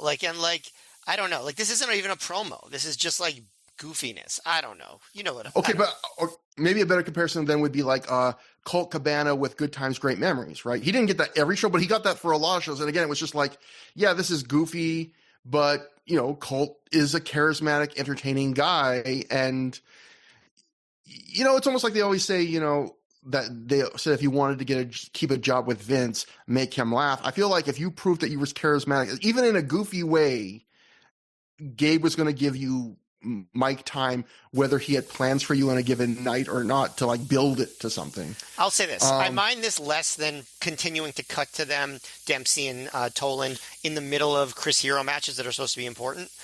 Yeah. And I also would probably feel less annoyed by this if we didn't have a big, long in-ring comedy segment already. I actually have a criticism for this later, but I'll say it because we will go back to those guys. I do have a criticism I'll say for them. But that brings us to the 6-man Mayhem match. Eric Stevens defeated BJ Whitmer, Hallowicked, Jigsaw, Kevin Steen, and Matt Cross in 10 minutes, 58 seconds when he pinned Jigsaw with a doctor bomb. Matt, what did you think about this match? Well, if you want Kevin Steen to stand out as far as personality goes, put him in this match. Immediately on his entrance, he draws a lot of attention to himself. He tells the camera he has something in his throat. Then he stands in the middle turnbuckle and insists that he's just going to stand there and not get down. He really stands out here. And then he attacks everyone immediately to start. So they all attack him and throw him out of the ring. And at that point, things start moving quickly, with all of the high-flying gentlemen. I feel like Matt Cross is in his element in a match like this. And you have Whitmer and Stevens to trade heavy-handed chops and forearms. And Steen will pop in there to pull down ropes and be a little shit, which is good for his role. Hallowicked does a lot of arm drags, which makes sense given, Hallowicked and Jigsaw, given they were trained by Quackenbush, makes a lot of sense. There's a little bit of a dive train.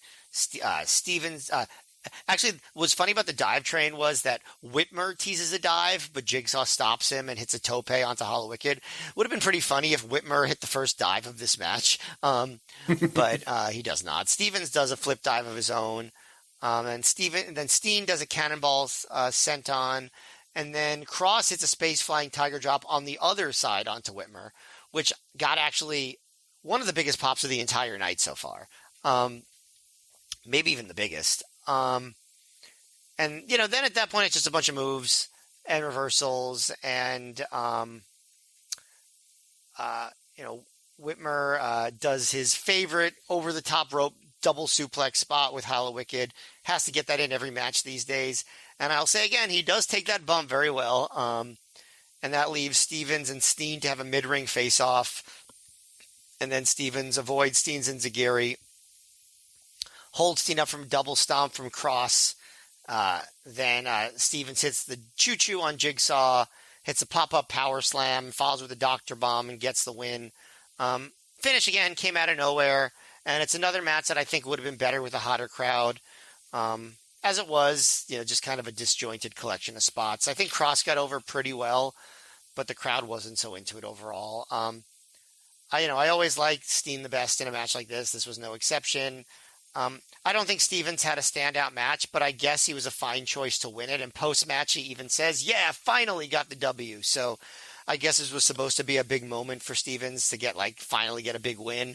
I don't know if this was a memorable big win considering the kind of match it was, but I guess it was a win. So fine. Pretty unmemorable though. Yeah, I think that's a good point to Brent, where this didn't feel like, this is the start of Eric Stevens getting some wins, but it doesn't feel like some big triumphant build to, I finally got over the hump. It feels like Gabe realizing, well, I want to have him challenge Morishima for the title in a few shows, so I better start giving this guy some wins so it doesn't look ridiculous. It does feel abrupt in a way that isn't maybe earned. But I heard that respect is earned, though. So, well, he needs to work a little harder on this one. But I think ROH multi-man spot fests, they often live and die on pacing because they usually don't have selling or psychology. So you want a very fast pace, but not so fast that you can't keep track of everything going on, but fast. And they work best, I feel like, when you're seeing something cool every 10 seconds, something cool enough that you don't have time to think about what's the match doesn't have, or any, botches, which often happen in spot fests. So to me, it's kind of like an action movie where, if you're seeing if you're seeing a cool fight or car chase or explosion every 10 minutes, you'll be distracted from if the acting isn't that good. You'll still be happy. And so I will say this match is all action, but for some of it, the pace is just slow enough that you're thinking about the flaws. I noticed a lot of moments in this match where a wrestler was a little off, or clearly just trying to get their bearings about what was happening next, or getting into position for something. It was just slow enough that it was, I could notice the seams a bit more. There was this weird moment where Jigsaw is selling and he's trying to roll out of the ring, and Eric Stevens won't let him. And I think you can actually hear him say at one point, "Come on, Jigsaw." So then Jigsaw stands up. He takes one chop from Eric Stevens. He drops back down and then rolls out of the ring. And you can tell Eric wanted to do something with him, and Jigsaw just wanted to get out of that ring. I don't know if he was hurting at that moment, or there was miscommunication, or what. But likewise, later on, BJ Whitmer, he's teasing a dive to the outside, and he waits a while, and you go, why is he waiting so long to do this? And then you realize, oh, he's staring at Jigsaw, who was once again lying on the mat, and he was waiting for Jigsaw to stand up and get into position because Jigsaw had to be the guy to cut him off from doing the dive. So again, that's my examples of this match you were seeing. I was noticing those things a bit more in this one. I also felt at times that Jigsaw and Hollow-Wicked weren't quite meshing with other guys in a couple sequences, not all the time, but then they work one sequence where it's just a couple moves against each other, and it's night and day, where you can tell, oh, they're so comfortable with each other, they share a style, and it kind of reminds me sometimes how big a deal familiarity can be for wrestlers sometimes. But like you were saying, the start of this match, and this should be no surprise to our listeners by this point, was Kevin Steen. We should just rename this podcast the Kevin Steen Love-In Party, because it's every show now. And there are so many great little heel character moments here, from like you mentioned, where it was him coming out, stretching his mouth over and over and saying he had something caught in his throat, which was just so random, to him attacking everyone from behind to start the match, and then that backfiring where everyone teams up against him. And my favorite part, though, that he did in this match was during that dive train, he does a swanton to the floor, and then he yells, "My ass!" But then after he lands on the floor and shouts "my ass," he starts counting on his hands all the people that he wiped out, and there were still 2 people left, and he's starting to realize that. And then the camera immediately cuts to Matt Cross doing that dive that you mentioned over this other side of the ring to Whitmer. And I wish he had dived onto Steen, because the timing was perfect for it. Like, Steen does the dive, you see Steen counting wrestlers on his hand, realizing, oh shit, there's another guy I didn't wipe out. And if Cross had dived onto him at that moment, it just would have been perfect, like, timing of everything. Overall, I would say this match was like above average, but not good. It was a flawed 6-way, had some fun moments. Steen's personality showed through as usual. And, you know, this crowd, which has been spotty at best, they weren't molted for this match, but Steen was the most over guy here. Like, I agree in this match. After the match, Whitmer throws another mild table-throwing tantrum, continuing his BJ Whitmer losing streak, getting angry gimmick that feels like now at this point has been going on for 8 years, when I'm sure it hasn't been going on nearly that long in the grand scheme of things. We then get an ad, just like on the last show, for FIP, but this for a different FIP DVD release, hyping matches like Jack Evans and Roderick Strong versus Jimmy Rave and Shingo, in case you're wondering how far behind FIP releases are. Did you see what this show was called? Yeah, New Year's Classic from the start of 2007. So yeah, just to show how far behind they were on FIP shows, this DVD probably came out in August, and they're promoting a January FIP show. July, and it literally said, "Welcome to 2007." More than halfway through 2007. That brings us to our semi-main event, the $10,000 8-man tag team match. Austin Aries, Bryan Danielson, Mark Briscoe, and Matt Sydal, scored to the ring by Larry Sweeney, defeated Delirious, Jay Briscoe, Nigel McGuinness, and Roderick Strong in 20 minutes, 39 seconds, when Aries pinned McGuinness after a 450 splash. Before the match even starts, Delirious attacks Roderick from behind as they make their entrance, and Nigel and Mark have to hold them back, so that becomes one of many stories threaded throughout this match.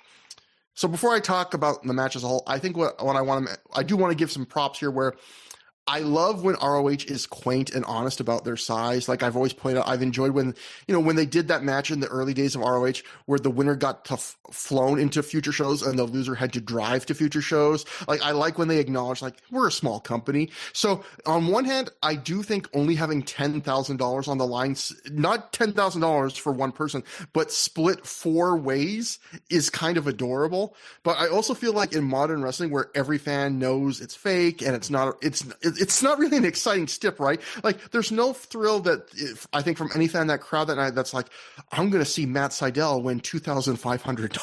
Like, that's not a big deal. That's not a big deal to anybody. And, it's not even like a title where we know it's fake, but there's still even though it's a fake item and a fake accolade, there's still a significance behind it.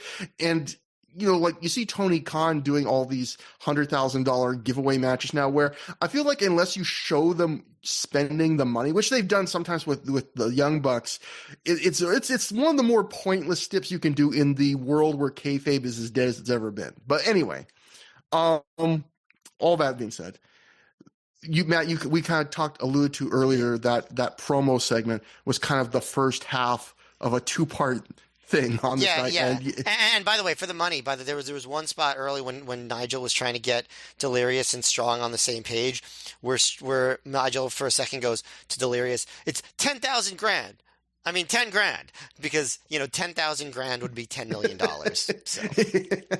See, that would be a good stake. But yes. So just like you felt like that, and I agree, the promo felt very WWE. This match felt WWE to me, because first off, after I just complained on the last show about ROH venturing into the overdone can they coexist trope with the Nigel Bryan tag team. This match is not just built around that. The announcers literally ask multiple times during this match on commentary, can these wrestlers coexist? This is the can they coexist mega match of all time. Like, this is like, they should have called this show Can They Coexist based on this match. And the next WWE thing I felt like was the crowd reaction. Like, I would again say this crowd, and maybe it is, I do want to give them some generosity where I think you have a good point where the specter of the Benoit, this was probably a lot of people's first show after the Benoit death, like wrestling show period, not just ROH. That could have played, but I will say in terms of crowd actions, I would call this crowd, say on this night, they ranged from spotty to kind of bad in terms of crowd reactions.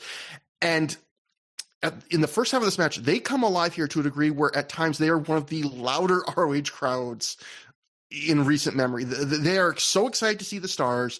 They're chanting up a storm for all sorts of things. When there's a big face-off between the Briscoes, they go absolutely nuts.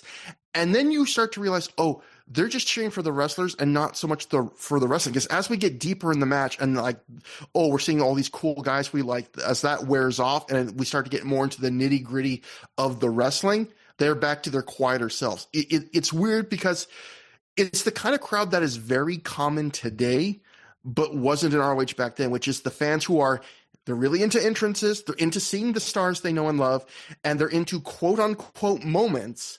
But when it's just meat and potatoes wrestling, not so much. They can give or take. It was somewhat common in other companies during this era and before. Like, I'd say these crowds became somewhat common by like 80s WWF, and then definitely by the Attitude Era, where you get these crowds that were just there to do the entrances, to do the catchphrases, and yeah, not so much for ROH. The whole point of ROH was that you didn't get crowds like that. But I would say in certain segments of the Northeast, it wasn't unheard of even before this to have crowds like that. Yeah, and again, I think it was more than just this match too, because you were talking about, we both were early in the night where, they weren't that loud for the one of the Generico matches, but once they saw that, he could probably win this, they were more excited for the idea of seeing Generico win than for Generico having a wrestling match, which, yeah, like you said, that was a trend in other promotions at different times. ROH, it was less like that, and this is the one show where it's like, wow, that's really come in for hopefully one show. And then you have the structure of this match, which it also feels WWE-ish to me. It again, it's more about personalities than the wrestling. It's, Delirious and Roddy, they can't coexist. Aries is itching to get Roddy to further their feud. Bryan and Nigel's feud continues. The Briscoes face off, and after this extended sequence where they wrestle each other for a minute or two, this tag team that willingly wrestled each other months earlier in the UK, they stop mid-fight. They ask each other, like, why are we fighting each other? And they take on everyone else in the match. They kick everyone else's asses before they leave the match together. So at that point, it becomes a 6-man tag. Except then Delirious and Strong brawl to the back eventually. So it becomes a 3-on-1 handicap match. And then even at the end of that handicap match, we have Danielson trying to steal the pin from Seidel and pushing his own partner off the top turnbuckle before Aries steals the pin from Bryan. So this was, again, this even in how it was worked, this was a very WWE match where the match is all about the all caps storytelling with big theatrical pre-booked moments rather than having maybe a great, more organic feeling match where there is storytelling, but it becomes more from what they're doing rather than like Gabe saying, do this, then leave the match, then do this. I'll say for what it is, I think it's done pretty well. I can enjoy this kind of match. It's just not what I come to ROH for. I originally came to ROH because I was seeing too much of this elsewhere and was getting sick of it. And when these guys do just sit down or stand up and wrestle in this match, the abundance of talent does really show. Like the Briscoe stuff I felt was excellent. The brief sequences Bryan and Nigel have were really good as usual. There's a stretch where they get down to 6 men where they just focus on wrestling. And even if the crowd isn't as into it as I am, I feel like it actually starts to gain a little bit of its own natural momentum as a match until the next bit of booking comes. So I would give this like a strong good 3.5 stars. Maybe I'd give it even more if I wasn't so grumpy about the stylistic choices. Again, it's a fun match The crowd's enthusiasm in the first half is infectious, but it's ROH doing a riff on WWE style TV wrestling, and it's very good at for what that is. It's just, again, it's not what I want from ROH. Yeah, I think in 2025, this bothered me more than it bothered you. In 2007, I don't remember it bothering me much at all, or anybody, which again, I think really speaks to a difference, because I do think if this something similar was done now in a big match with big stars, people would complain a lot about it, and I don't remember there being many complaints. But yeah, no, I mean, I think it's shitty, like in the terms of like not what you want from Ring of Honor. And maybe these guys were banged up and this was a way to give them a little bit of an easier night. And I respect that, especially given that what was going on in that time. But watching it now, it's like, this kind of sucks. Like I just picture what a match with these two teams could have been like if they just tried to have a 20-minute match, like it could have been something kind of special. It also, the booking makes Nigel seem like an idiot, right? Like, putting Delirious and Strong on the same team and just assuming that would work out okay. You know what I mean? And like trying to break up the Briscoes. Like, it just made Nigel seem stupid as the babyface, being like, oh, this entire idea blew up in his face and Dragon won easily. Also, did you notice that both Matt Sydal and Roderick Strong had shiners here? No, I did not. I think I noticed one, but I forget which one I noticed. So I did not notice the double shiner. Yeah, they both did. But yeah, no, this was total WWE quote bullshit, as they would say now. And in the promo, Danielson looked like an idiot. In the match, Nigel looked like an idiot. The work was fine, but I cannot blame the crowd for not getting into the wrestling when the entire production was not getting into the wrestling. You know what I mean? Like, I can't blame the crowd for that at all. I mean, it really did feel like Vince Russo booked the show, honestly. Like, the way this all came across. Like, at least not the tournament, but everything else. And I don't know. It just made me think about the differences between fans now and fans then, and people's lack of patience for stuff like this. Also kind of got me thinking, like, when people say WWE bullshit, I think there's a little bit of a selective memory about what all of the rest of wrestling in America has been like prior to now. But that's neither here nor there. Yeah, not what I come to ROH for. Yeah, well done, but I didn't like it. I would give it a thumbs down. It was interesting to see this too, because I know one thing that always kind of rankled Gabe Sapolsky was the idea that, and you would see this sometimes when like his name would come in rumors of like whenever a promotion like TNA was looking for a new booker, there's always this thing where Gabe's a really good booker in ROH, but could he book, TV wrestling? And he would rankle that and be like, ROH is just one style of booking. I book for my audience. I could book other formats and other styles of wrestling. And I feel like this show, it kind of proves he could book, at least for one interview segment that leads to one match, something that felt very reminiscent of something you would see on Raw, and a bad version of it. No, certainly. That's like, to me, the equivalent of being like Brian Meltzer talking about, like, Brian Danielson's good for the ROH audience, but how could he work a technical 40-minute match on Raw? And it's like, come on, man. Like it's not the only thing he can do. Well, I guess you could argue that modern WWE Evolve is proof on the other direction that maybe Gabe can't book TV wrestling. That's not a fair thing. I mean, because look at all of the rest of WWE TV. I don't think it's fair to blame Gabe for that. But I mean, this is like we talked about. I remember Manhattan Mayhem, how that was Gabe's night of, even though he learned under Paul Heyman, that was the one night where he really booked that show. It felt like ECW in a good way. This show is like, if you want to see Gabe do getting in bed with WWE, like booking a riff on WWE and doing what feels very reminiscent of it, these two segments I think it's the most we've ever seen. It's kind of startling. I don't remember. I didn't remember going into the show it being like this WWE, him trying this. Yeah, me neither.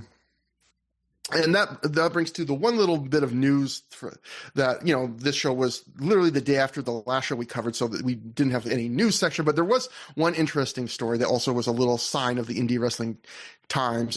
This is from the Wrestling Observer, Matt. Dave Meltzer wrote, Pro Wrestling Guerrilla ran its 4th anniversary show on July 29th in Burbank as the final major event before the Battle of Los Angeles. They ended up with 2 title changes and a redone top of the card because Mark and Jay Briscoe no-showed. The Briscoes apparently drank so much after the ROH show the night before in Edison, New Jersey, that when they showed up at the airport, they weren't allowed on the flight. Hopefully they'll learn because they are the top indie tag team, and blowing dates for that reason is totally unprofessional. The show, the PWG show, which drew a packed house of 500 fans, saw Austin Aries beat Rocky Romero to take Romero's spot in the Battle of Los Angeles. Aries cut a promo saying how his old TNA contract banned him from working for PWG and issued the challenge for the spot. Aries reversed a flying armbar into a cradle for the win. Bryan Danielson said that because the Briscoes no-showed, he was being screwed out of his title match, challenged anyone to a fight, and then Necro Butcher came out. Both men juiced in a short brawl that ended with a ref stoppage due to elbows. El Generico and Kevin Steen replaced the Briscoes, being Pac and Roderick Strong, to win the tag titles. So, that is like a famous PWG show, because I think that show also has Danielson beating... I think that's the show that Danielson beats Generico for the PWG World Title. Really? And I think that show also really? That was that early? I didn't remember that. I'll look it up, but I think I trust you. You're probably right. That show also has Davey Richards wrestles a man named Fergal Devitt, who would be the future Prince Devitt, who would be the future Finn Balor. So that's ROH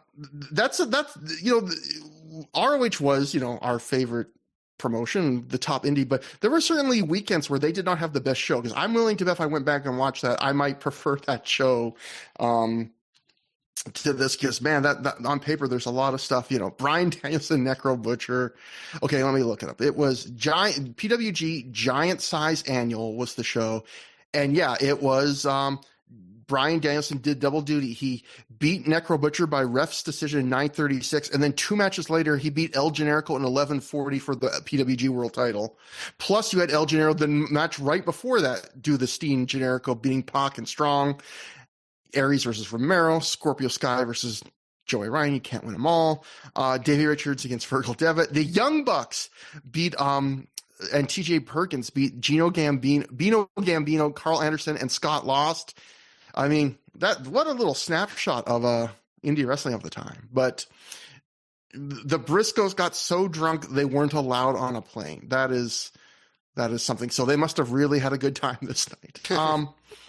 So that brings us to we join Larry Sweeney, Chris Hero, and Tank Tolan again backstage in another segment from these guys that they could have timed better, because Sweeney was just at ringside for the last match, but the conceit of this segment is they've been gone for 3 hours. So it really feels like they filmed these 2 segments with the understanding that like the first one will open the show and the second one will be the end of the show maybe, and instead... Well, they couldn't do that because Dempsey was at ringside in the opener.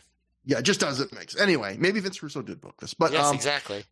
They're celebrating their snack. As Hero says, he didn't realize that Tank Tolan could eat 2 ice cream sundaes that quickly. They realized they forgot that they left Bobby in the sauna. Hero remembers that he bet $5 that Bobby would die in there. Tank says it's got to have been over 3 hours. Bobby comes out in his sweatsuit and he's much thinner. He also has short hair now.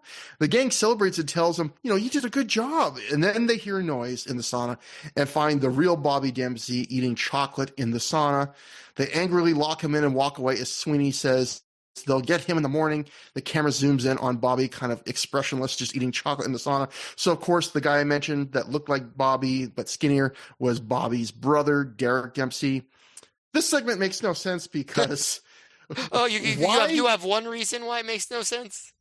Well, why would Derek Dempsey, be there?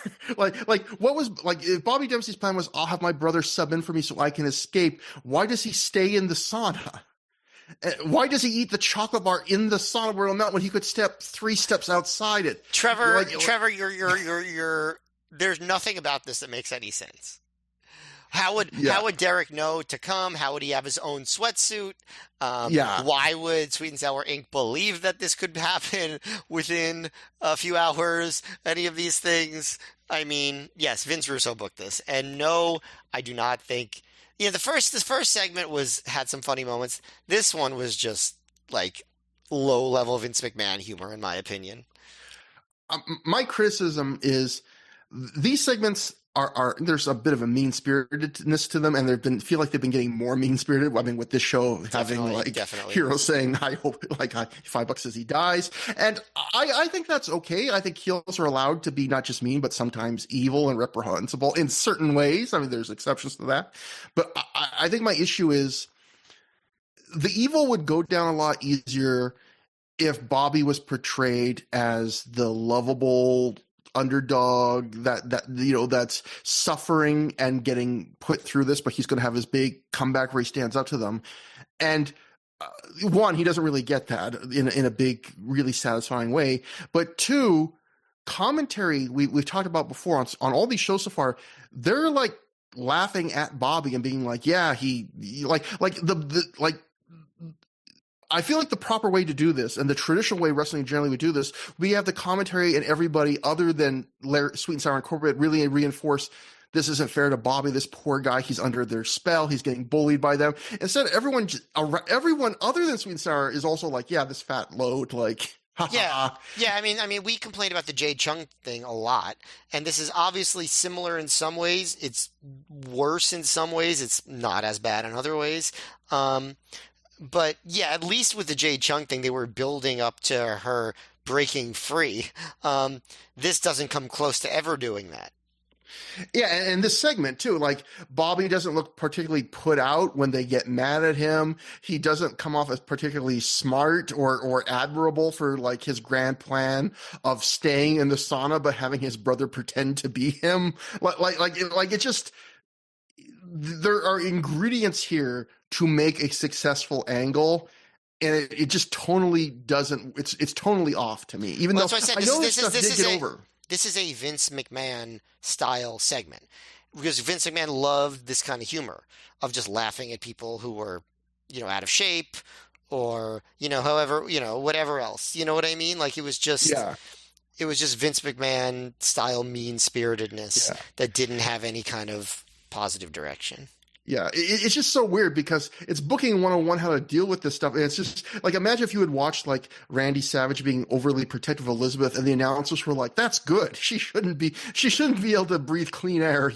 Like that's what this is kind of like, where you watch these segments where he gets bullied and then you watch the matches and the announcers are like, yeah, Bobby Dempsey probably wishes he was eating a donut right now, the fat pig. It's like, Jesus Christ, he can't win. When people rail about WWE bullshit, like this is the kind of stuff that I think we should really be protective against, like getting into other wrestling, is like this mean-spirited, laugh at the weak kind of stuff that WWE was really known for in the 2000s especially, and other eras too, but like way worse than like, oh no, his music came out when he ran it. You know what I mean? Like this is like this is way worse than that. Yeah.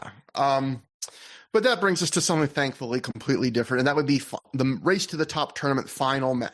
Claudio Castagnoli wins the tournament when he defeats El Generico via pinfall in 18 minutes, 47 seconds with a Black Tiger Bomb version of the Ricola Bomb, where he does it from a crucifix position. Matt, before I throw it to you, one nice thing, we've had a bunch of criticism on the show. I will say, for all the shit I've talked about tournaments on the last couple shows, one good thing about them is they give storyline justification to book matches in prominent main event spots that they'd normally not get, because let's face it, in 2007 ROH, normally you'd never see a El Generico versus Claudio match main event or Ring of Honor show. That'd be a firm mid-card match. But because of the tournament, they get this really big opportunity to close a Saturday night show in a pretty major market for ROH. So regardless of whatever we talk about, good or bad about the match, I think that is kind of neat. But what do you think about the match? Yeah, it's very cool, and they definitely approach it as that opportunity. You know what I mean? Like they don't work this as any other mid-card match, obviously. And, they do start with the hey, ole duel that, I don't know about you, but I think it went on too long. Do you think it went on too long?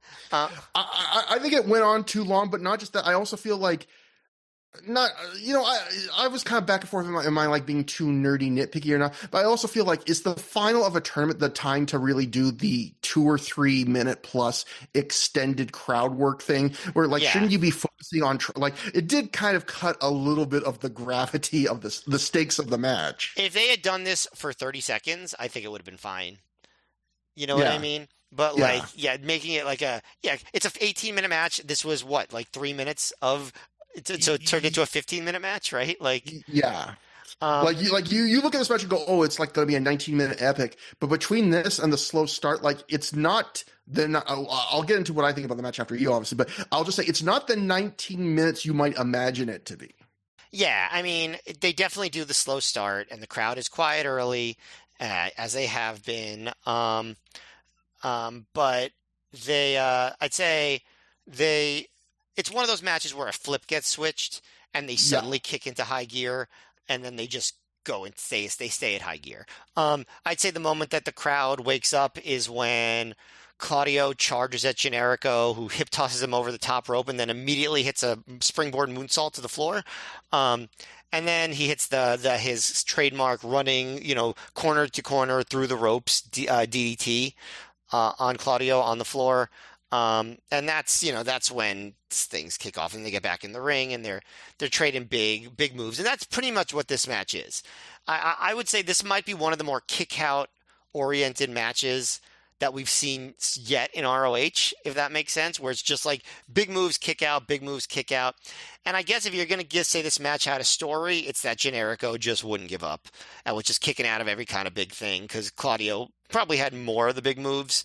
Generico reversed the Ricola bomb into a pretty awesome sunset flip style power bomb. Then Claudio blocked the swinging DDT and turned it into the pop-up European uppercut. Hit I'd say extra hard Alpamari water slide for a 2 count. Then Generico crotches Claudio when he goes for a top rope Alpamari water slide, and he does the coast-to-coast somersault drop kick, gets a 2 count.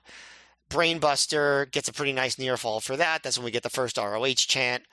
Then Generico hits the haluva kick and puts him up top for the brainbuster on the top turnbuckle. And Claudio blocked that, and then this time he hits the top rope Alpamari water slide, and it looks great. And Generico kicks out, and we get a holy shit chant there. So the crowd is fully into it now. Very, very loud. Generico again reverses the Ricola bomb into like a big snapping Rana. Gets a 2 count there. Claudio rolls through a sunset flip into a Ricola bomb, but Generico kicks out again to another big pop, which gets a "This is awesome" chant. Then Claudio goes for more European uppercuts. Generico gets another near fall with a backslide. Then Claudio hits a running European, but Generico screams and gets up and hits a big boot. So Claudio does a get up scream thing too.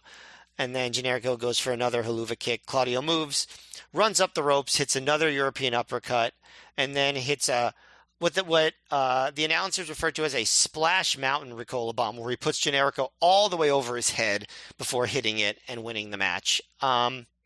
So yeah, kind of suspect psychology, especially since, the early part of the match they were talking about how Generico might have a hard time because his arm was injured from the first match. They even had some weird analysis where Claudio wouldn't be able to capitalize on Generico's arm injury because he didn't have any arm submissions. But I feel like, I don't know, you shouldn't have to have arm submissions to be able to just attack someone's arm. But that's neither here nor there. They completely ignored that in the later part of the match, and they just went for the hit bigger and bigger moves, almost what eventually became sort of thought of as like the PWG or like NXT takeover style of just like a near fall centric match. But it definitely worked for the crowd.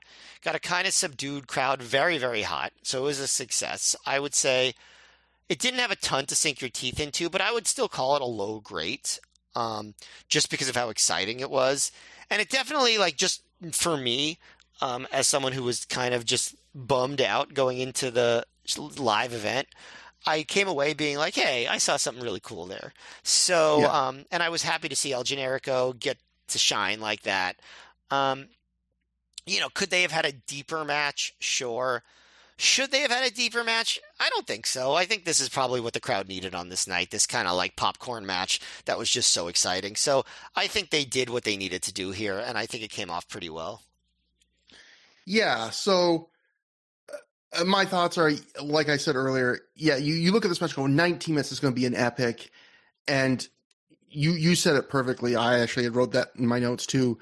We've talked about that quite a bit this year, but I feel that's because 2007 ROH especially had a lot of this trope, and we've seen a lot of really big, obvious examples of it. But the flip the switch thing, and literally I picked when I was writing my thoughts down the exact spot that's how obvious it is, where that hip toss over the top rope to the floor and then the moonsault. It is so obvious that the match changes on a dime at that moment, because before that, we open the match with minutes of the crowd work that we talked about, and then there's a fairly significant feeling out period after that. So it takes quite a bit for this match to actually get going. I thought commentary did a good job of selling the exhaustion both men must be feeling at the end of a long tournament. And I honestly don't know if the slower pace from the wrestlers early on was like a conscious storytelling decision, real fatigue, or just the pace they would have wanted to have this match at regardless. At different points, I thought different, all three. But as an announcer, it doesn't matter, right? Like, your announcer's job is to sell stories and paint everything that they're seeing in the best light and have it make sense. So whether that was a conscious choice from Generico and Claudio or not, that's the right story to tell, that they're exhausted from the tournament. And likewise, like you thought it was a bit weird, I did appreciate that they tried to justify that Claudio didn't really work over Generico's arm because he didn't have arm submissions. I get what you're saying, that, well, he could have come up with like an arm bar just because he doesn't regularly use it. But I do appreciate the spirit of they're trying to cover for why, Davey Richards had really worked over and hurt Generico's arm, and he was selling it fairly good in that match. And they're trying to cover for, well, why aren't you seeing that here? Like, to your point, is it the most compelling reason? No, but I kind of appreciate the bind they were in. The arm is not a story in this match at all. Like, they even say, maybe it'll help Claudio because it'll prevent Generico from doing certain moves, and that, so he doesn't have to focus on it. But his arm does not stop Generico from doing anything in this match. It is immediately forgotten, pretty much. I think the interesting thing about this match and its strength is how it flips that switch, because we see a lot of matches in this era of ROH where the final 5 minutes or so, you flip the switch, and on a dime, the match changes, and all of a sudden the moves get way bigger and the pace gets a lot faster. And I would say this match does flip the switch in terms of the bigness of the moves, but not really the pace. And like, the work in this match before the final third is not bad, but I'd say it's shockingly low key for a match in this spot. But that moment, I think we talked about, where the hip toss to the floor and then the moonsault to the floor, that happens about 7 minutes left, and such an obvious flip switch. And from there, I would say every single spot from there is either a huge, really cool move, a signature move these guys generally do, or some fantastic looking, like really ambitious thing, or a big pin attempt. And why it worked for me is, so often when a match flips the switch, it does so suddenly and so dramatically that makes the flow of the match feel like artificial, kind of disjointed. Like, it feels like wrestlers were killing time in a match. They looked at a clock or on their watch and said, 5 minutes left. Now we better start being good. And because the ambition and the coolness of the moves here changes on a dime, but that kind of mid-tempo fatigue pace doesn't, that shift for me didn't feel as arbitrary in this match. I felt more natural to me, which I liked. The final minutes of this match still feel like the same tired guys that you see in the rest of the match. They're not all of a sudden just running around with like chickens with their heads cut off going a mile a minute. But every move they're doing at that medium pace is just this big swing for the fences. And I think I actually kind of prefer stretch runs in wrestling with that kind of pacing. But the challenge to that is, when you're going a mile a minute doing 18 spots a second, if one spot is a dud, if you botch something or it's just kind of a boring spot, no one lingers on, because you're already on to the next spot. When you're doing like 2 or 3 big spots a minute, there's just enough time for people like that 6-way earlier to dwell on a bad spot or a missed spot. And I think it's to these two guys' credit, where in the final 7 minutes of this match, these guys just don't set a foot wrong. Once they flip that switch, it's just every spot is great, done great. You get amazing bits of athleticism, like that Generico turning the Ricola bomb into basically a mid-air code red. Claudio stopping Generico's tornado DDT mid-move. Never lets his feet touch the canvas, and then transitions that into a pop-up European uppercut. Claudio brought out the big variations of his signature moves that you never see him do, like doing the Apamari water slide off the second turnbuckle, that Black Tiger or Splash Mountain, whatever you want to call it, Ricola Bomb at the end. And I think that's always a great way of making certain matches like a tournament final feel more important. Is, you know, we've watched a lot of Claudio in ROH, and he doesn't, those are new twists for him to, or maybe he might have done the second Apamari before, maybe, but I don't think we've ever seen him do the Splash Mountain Ricola Bomb in ROH. And so this is one of those matches where I'd say the stretch run, that final 7 minutes, is great. And what came before it is a couple notches below. On one hand, I did like how the slower pace at the start colored the end of the match, but on the other hand, I don't feel like you were saying, there's not a lot of meat, a lot to chew on in terms of substance in this match. I don't feel like they really did a lot in the first half of this match to build to the final third. The pace is cool, the moves are incredible, but to me, it didn't feel like a match that started slow because it was telling the story that would pay off at the finish. It felt more like a slow to mid-tempo match that dramatically shifts into a banger slow to mid-tempo match. And to me, that averages out. I would probably be a little lower than you. I would call this, you call it low, great. I would call this like very good, high, very good. It's the best match of the show. No doubt about that. And I also think, I'll end by saying, I think it's a match that told the story of this crowd, which is, and a crowd that told the story of the match for that matter, where they were really into the tomfoolery at the start of this match. They're pretty dead for the nuts and bolts wrestling in the middle. And it's to Generico and Claudio's credit, like you were saying, that by the end, they got them really hot for just wrestling. You know, they did enough cool stuff that they finally won them over. And, you know, credit to Claudio, because I think he wore 3 different suits for his entrances in the 3 matches tonight. So, you know what? That's the most important thing. Matt, I wanted to quote one thing from The Observer, because we've seen this before, but I've seen it enough now that it just made me laugh, where Dave wrote this in The Observer about this match based on live reports. He wrote, quote, "The weekend was built around the 2-night race to the top tournament, which Claudio Castagnoli beat El Generico in the finals of. The idea was to get both guys over by having each in strong matches on both nights. There are so many times Dave in The Observer in this era writes, like inside where I'm sure Gabe told him, the idea of this match was for them to get over by having a good match. That's the idea of most wrestling matches. Like, the idea of this match was them to have good matches on both nights and get over. That's pro wrestling. Like, it's just so weird the way Dave puts it. I'm sure Gabe probably said something like, yeah, this weekend was really for those 2 guys. But it's just, the number of times he writes, like, if you notice, if you read The Observers from this era, the idea of this was to put over these 2 guys by them having a good match, where it's just like, that's like the most base level, but it's spoken in a way of like, oh, this is, you didn't hear it from me, but like, the idea of this match was this, but like, no shit. After the match, the crowd chants ROH. Claudio gets handed a suitably cheap-looking trophy as the crowd chants for Claudio, and they chant to get a speech out of him. Claudio grabs the mic. At first, he thanks El Generico. They shake hands and hug as the crowd again chants ROH, and Generico raises Claudio's hand. Claudio then thanks ROH's fans.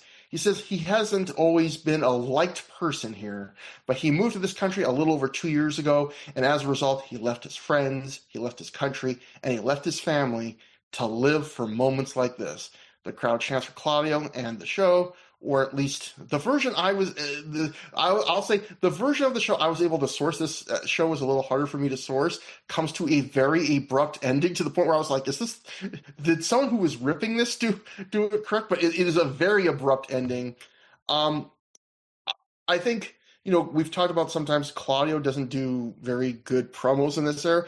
I don't think this was still a natural, fluid, or particularly long or great promo from Claudio, but I felt like it was the most genuine kind of, like, again, I think this is an example of sometimes why you want guys doing quick promos after things, where that little bit where he talked about, you know, I left my family and friends, and like, it's for moments like that, that felt more genuine and heartfelt than anything he's done in Ring of Honor so far from promos. Like, and it's probably because he's just playing off the emotion of like, oh, I had this cool moment, you're all chanting for me, and yeah, this is my life, you know. So yeah, what do you think about? Well, actually, I'll say this, man. One thing I will say about this tournament as a whole is, while I normally like when promotions pre-announce matches well in advance, so I normally like when ROH had announced well in advance that Claudio was going to challenge Morishima for the world title on the next show. This is one case where I wish they hadn't publicly pre-booked a world title match in advance, because the entire conceit of this Race to the Top tournament was it's going to rocket a mid-card to main event status.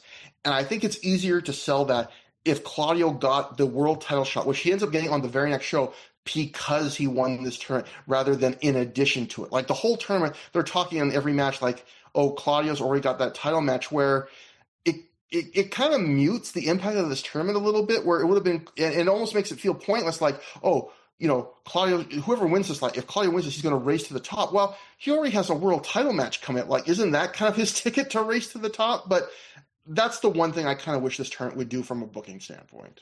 Yeah, it doesn't really seem to change Claudio's fortunes at all, honestly, since he already had the title match and then he doesn't win it. I think he gets one more, and then he pretty much goes back to the position he was in. So yeah, it didn't really seem to portend much for anybody. Didn't rocket anybody to a higher level or anything like that. Whether that's Evans or Generico or Richards, everybody's just at the same level they were before they started. It's a good point. Yeah, I just feel like Claudio and Morishima in 2007 probably wasn't really like a huge advanced ticket seller. So you could have just said, you know, another match on the Boston show coming up will be Morishima defends the title against whoever wins the Race to the Top tournament. Yep. And then this tournament now has a bit more of that stakes and feels more like, okay, even if Claudio doesn't have a great main event push after this little title program with Morishima, you can at least say, well, he got something tangible from the tournament, right? You know, he got a shot. Exactly. Anyway, that was the Race to the Top tournament night 2. Who wins the most important trophy to be given out on this night, the Matt F trophy? Well, I could give it to Claudio, but he clearly already has a big trophy. However, there is somebody who really needs a trophy after this show, and that is Pele Primo. You need it. Whether you deserve it tonight, I don't know, but you need it. So you got to get that trophy, Pele. The Matt F trophy is yours, Pele Primo. Perhaps through the years trivia, our fans, our deep vein thrombosos that are really into the trivia of the show will have to mark that down. It's the first pity Matt F trophy ever awarded. That's right. Matt, what do you think about the show as a whole now? I mean, this was a weird show. Yeah, I mean, that's what I would say. It's just fucking weird. Like, it was, I mean, I really liked the main event, probably more than you did. There was some other good wrestling on the show. Certainly nothing so must-see. And one of the strangest ways to book a bunch of top stars in Ring of Honor that you've ever seen all in one show, with this bizarre WWE-esque segment that, again, I do think plays much worse now than it did then, because, again, I don't remember hearing any complaints about it at the time, but I'm watching it now, and it just comes off really strange and, like, not what I watch ROH for, and it's definitely an interesting artifact of experimental booking and experimental lighting. So enjoy that too. Yeah, one of the weirder shows we've watched, I would say. I'd almost say I recommend this show, maybe like fast forwarding through it, but like checking it out because it just has so many little bizarre quirks. Yeah, this is a real curiosity, and I did not remember. This is one of those things that, I mean, it's just fun doing the podcast in general with you, but this is one of those moments where it's like, it's neat that, like, I never would have, Matt, if we didn't do Through the Years, I would have gone to my grave where, you know, my legacy would be set, where I would have not known, my memory would have been free of the knowledge of how weird this fucking show was. Exactly. I didn't remember it to be this thing.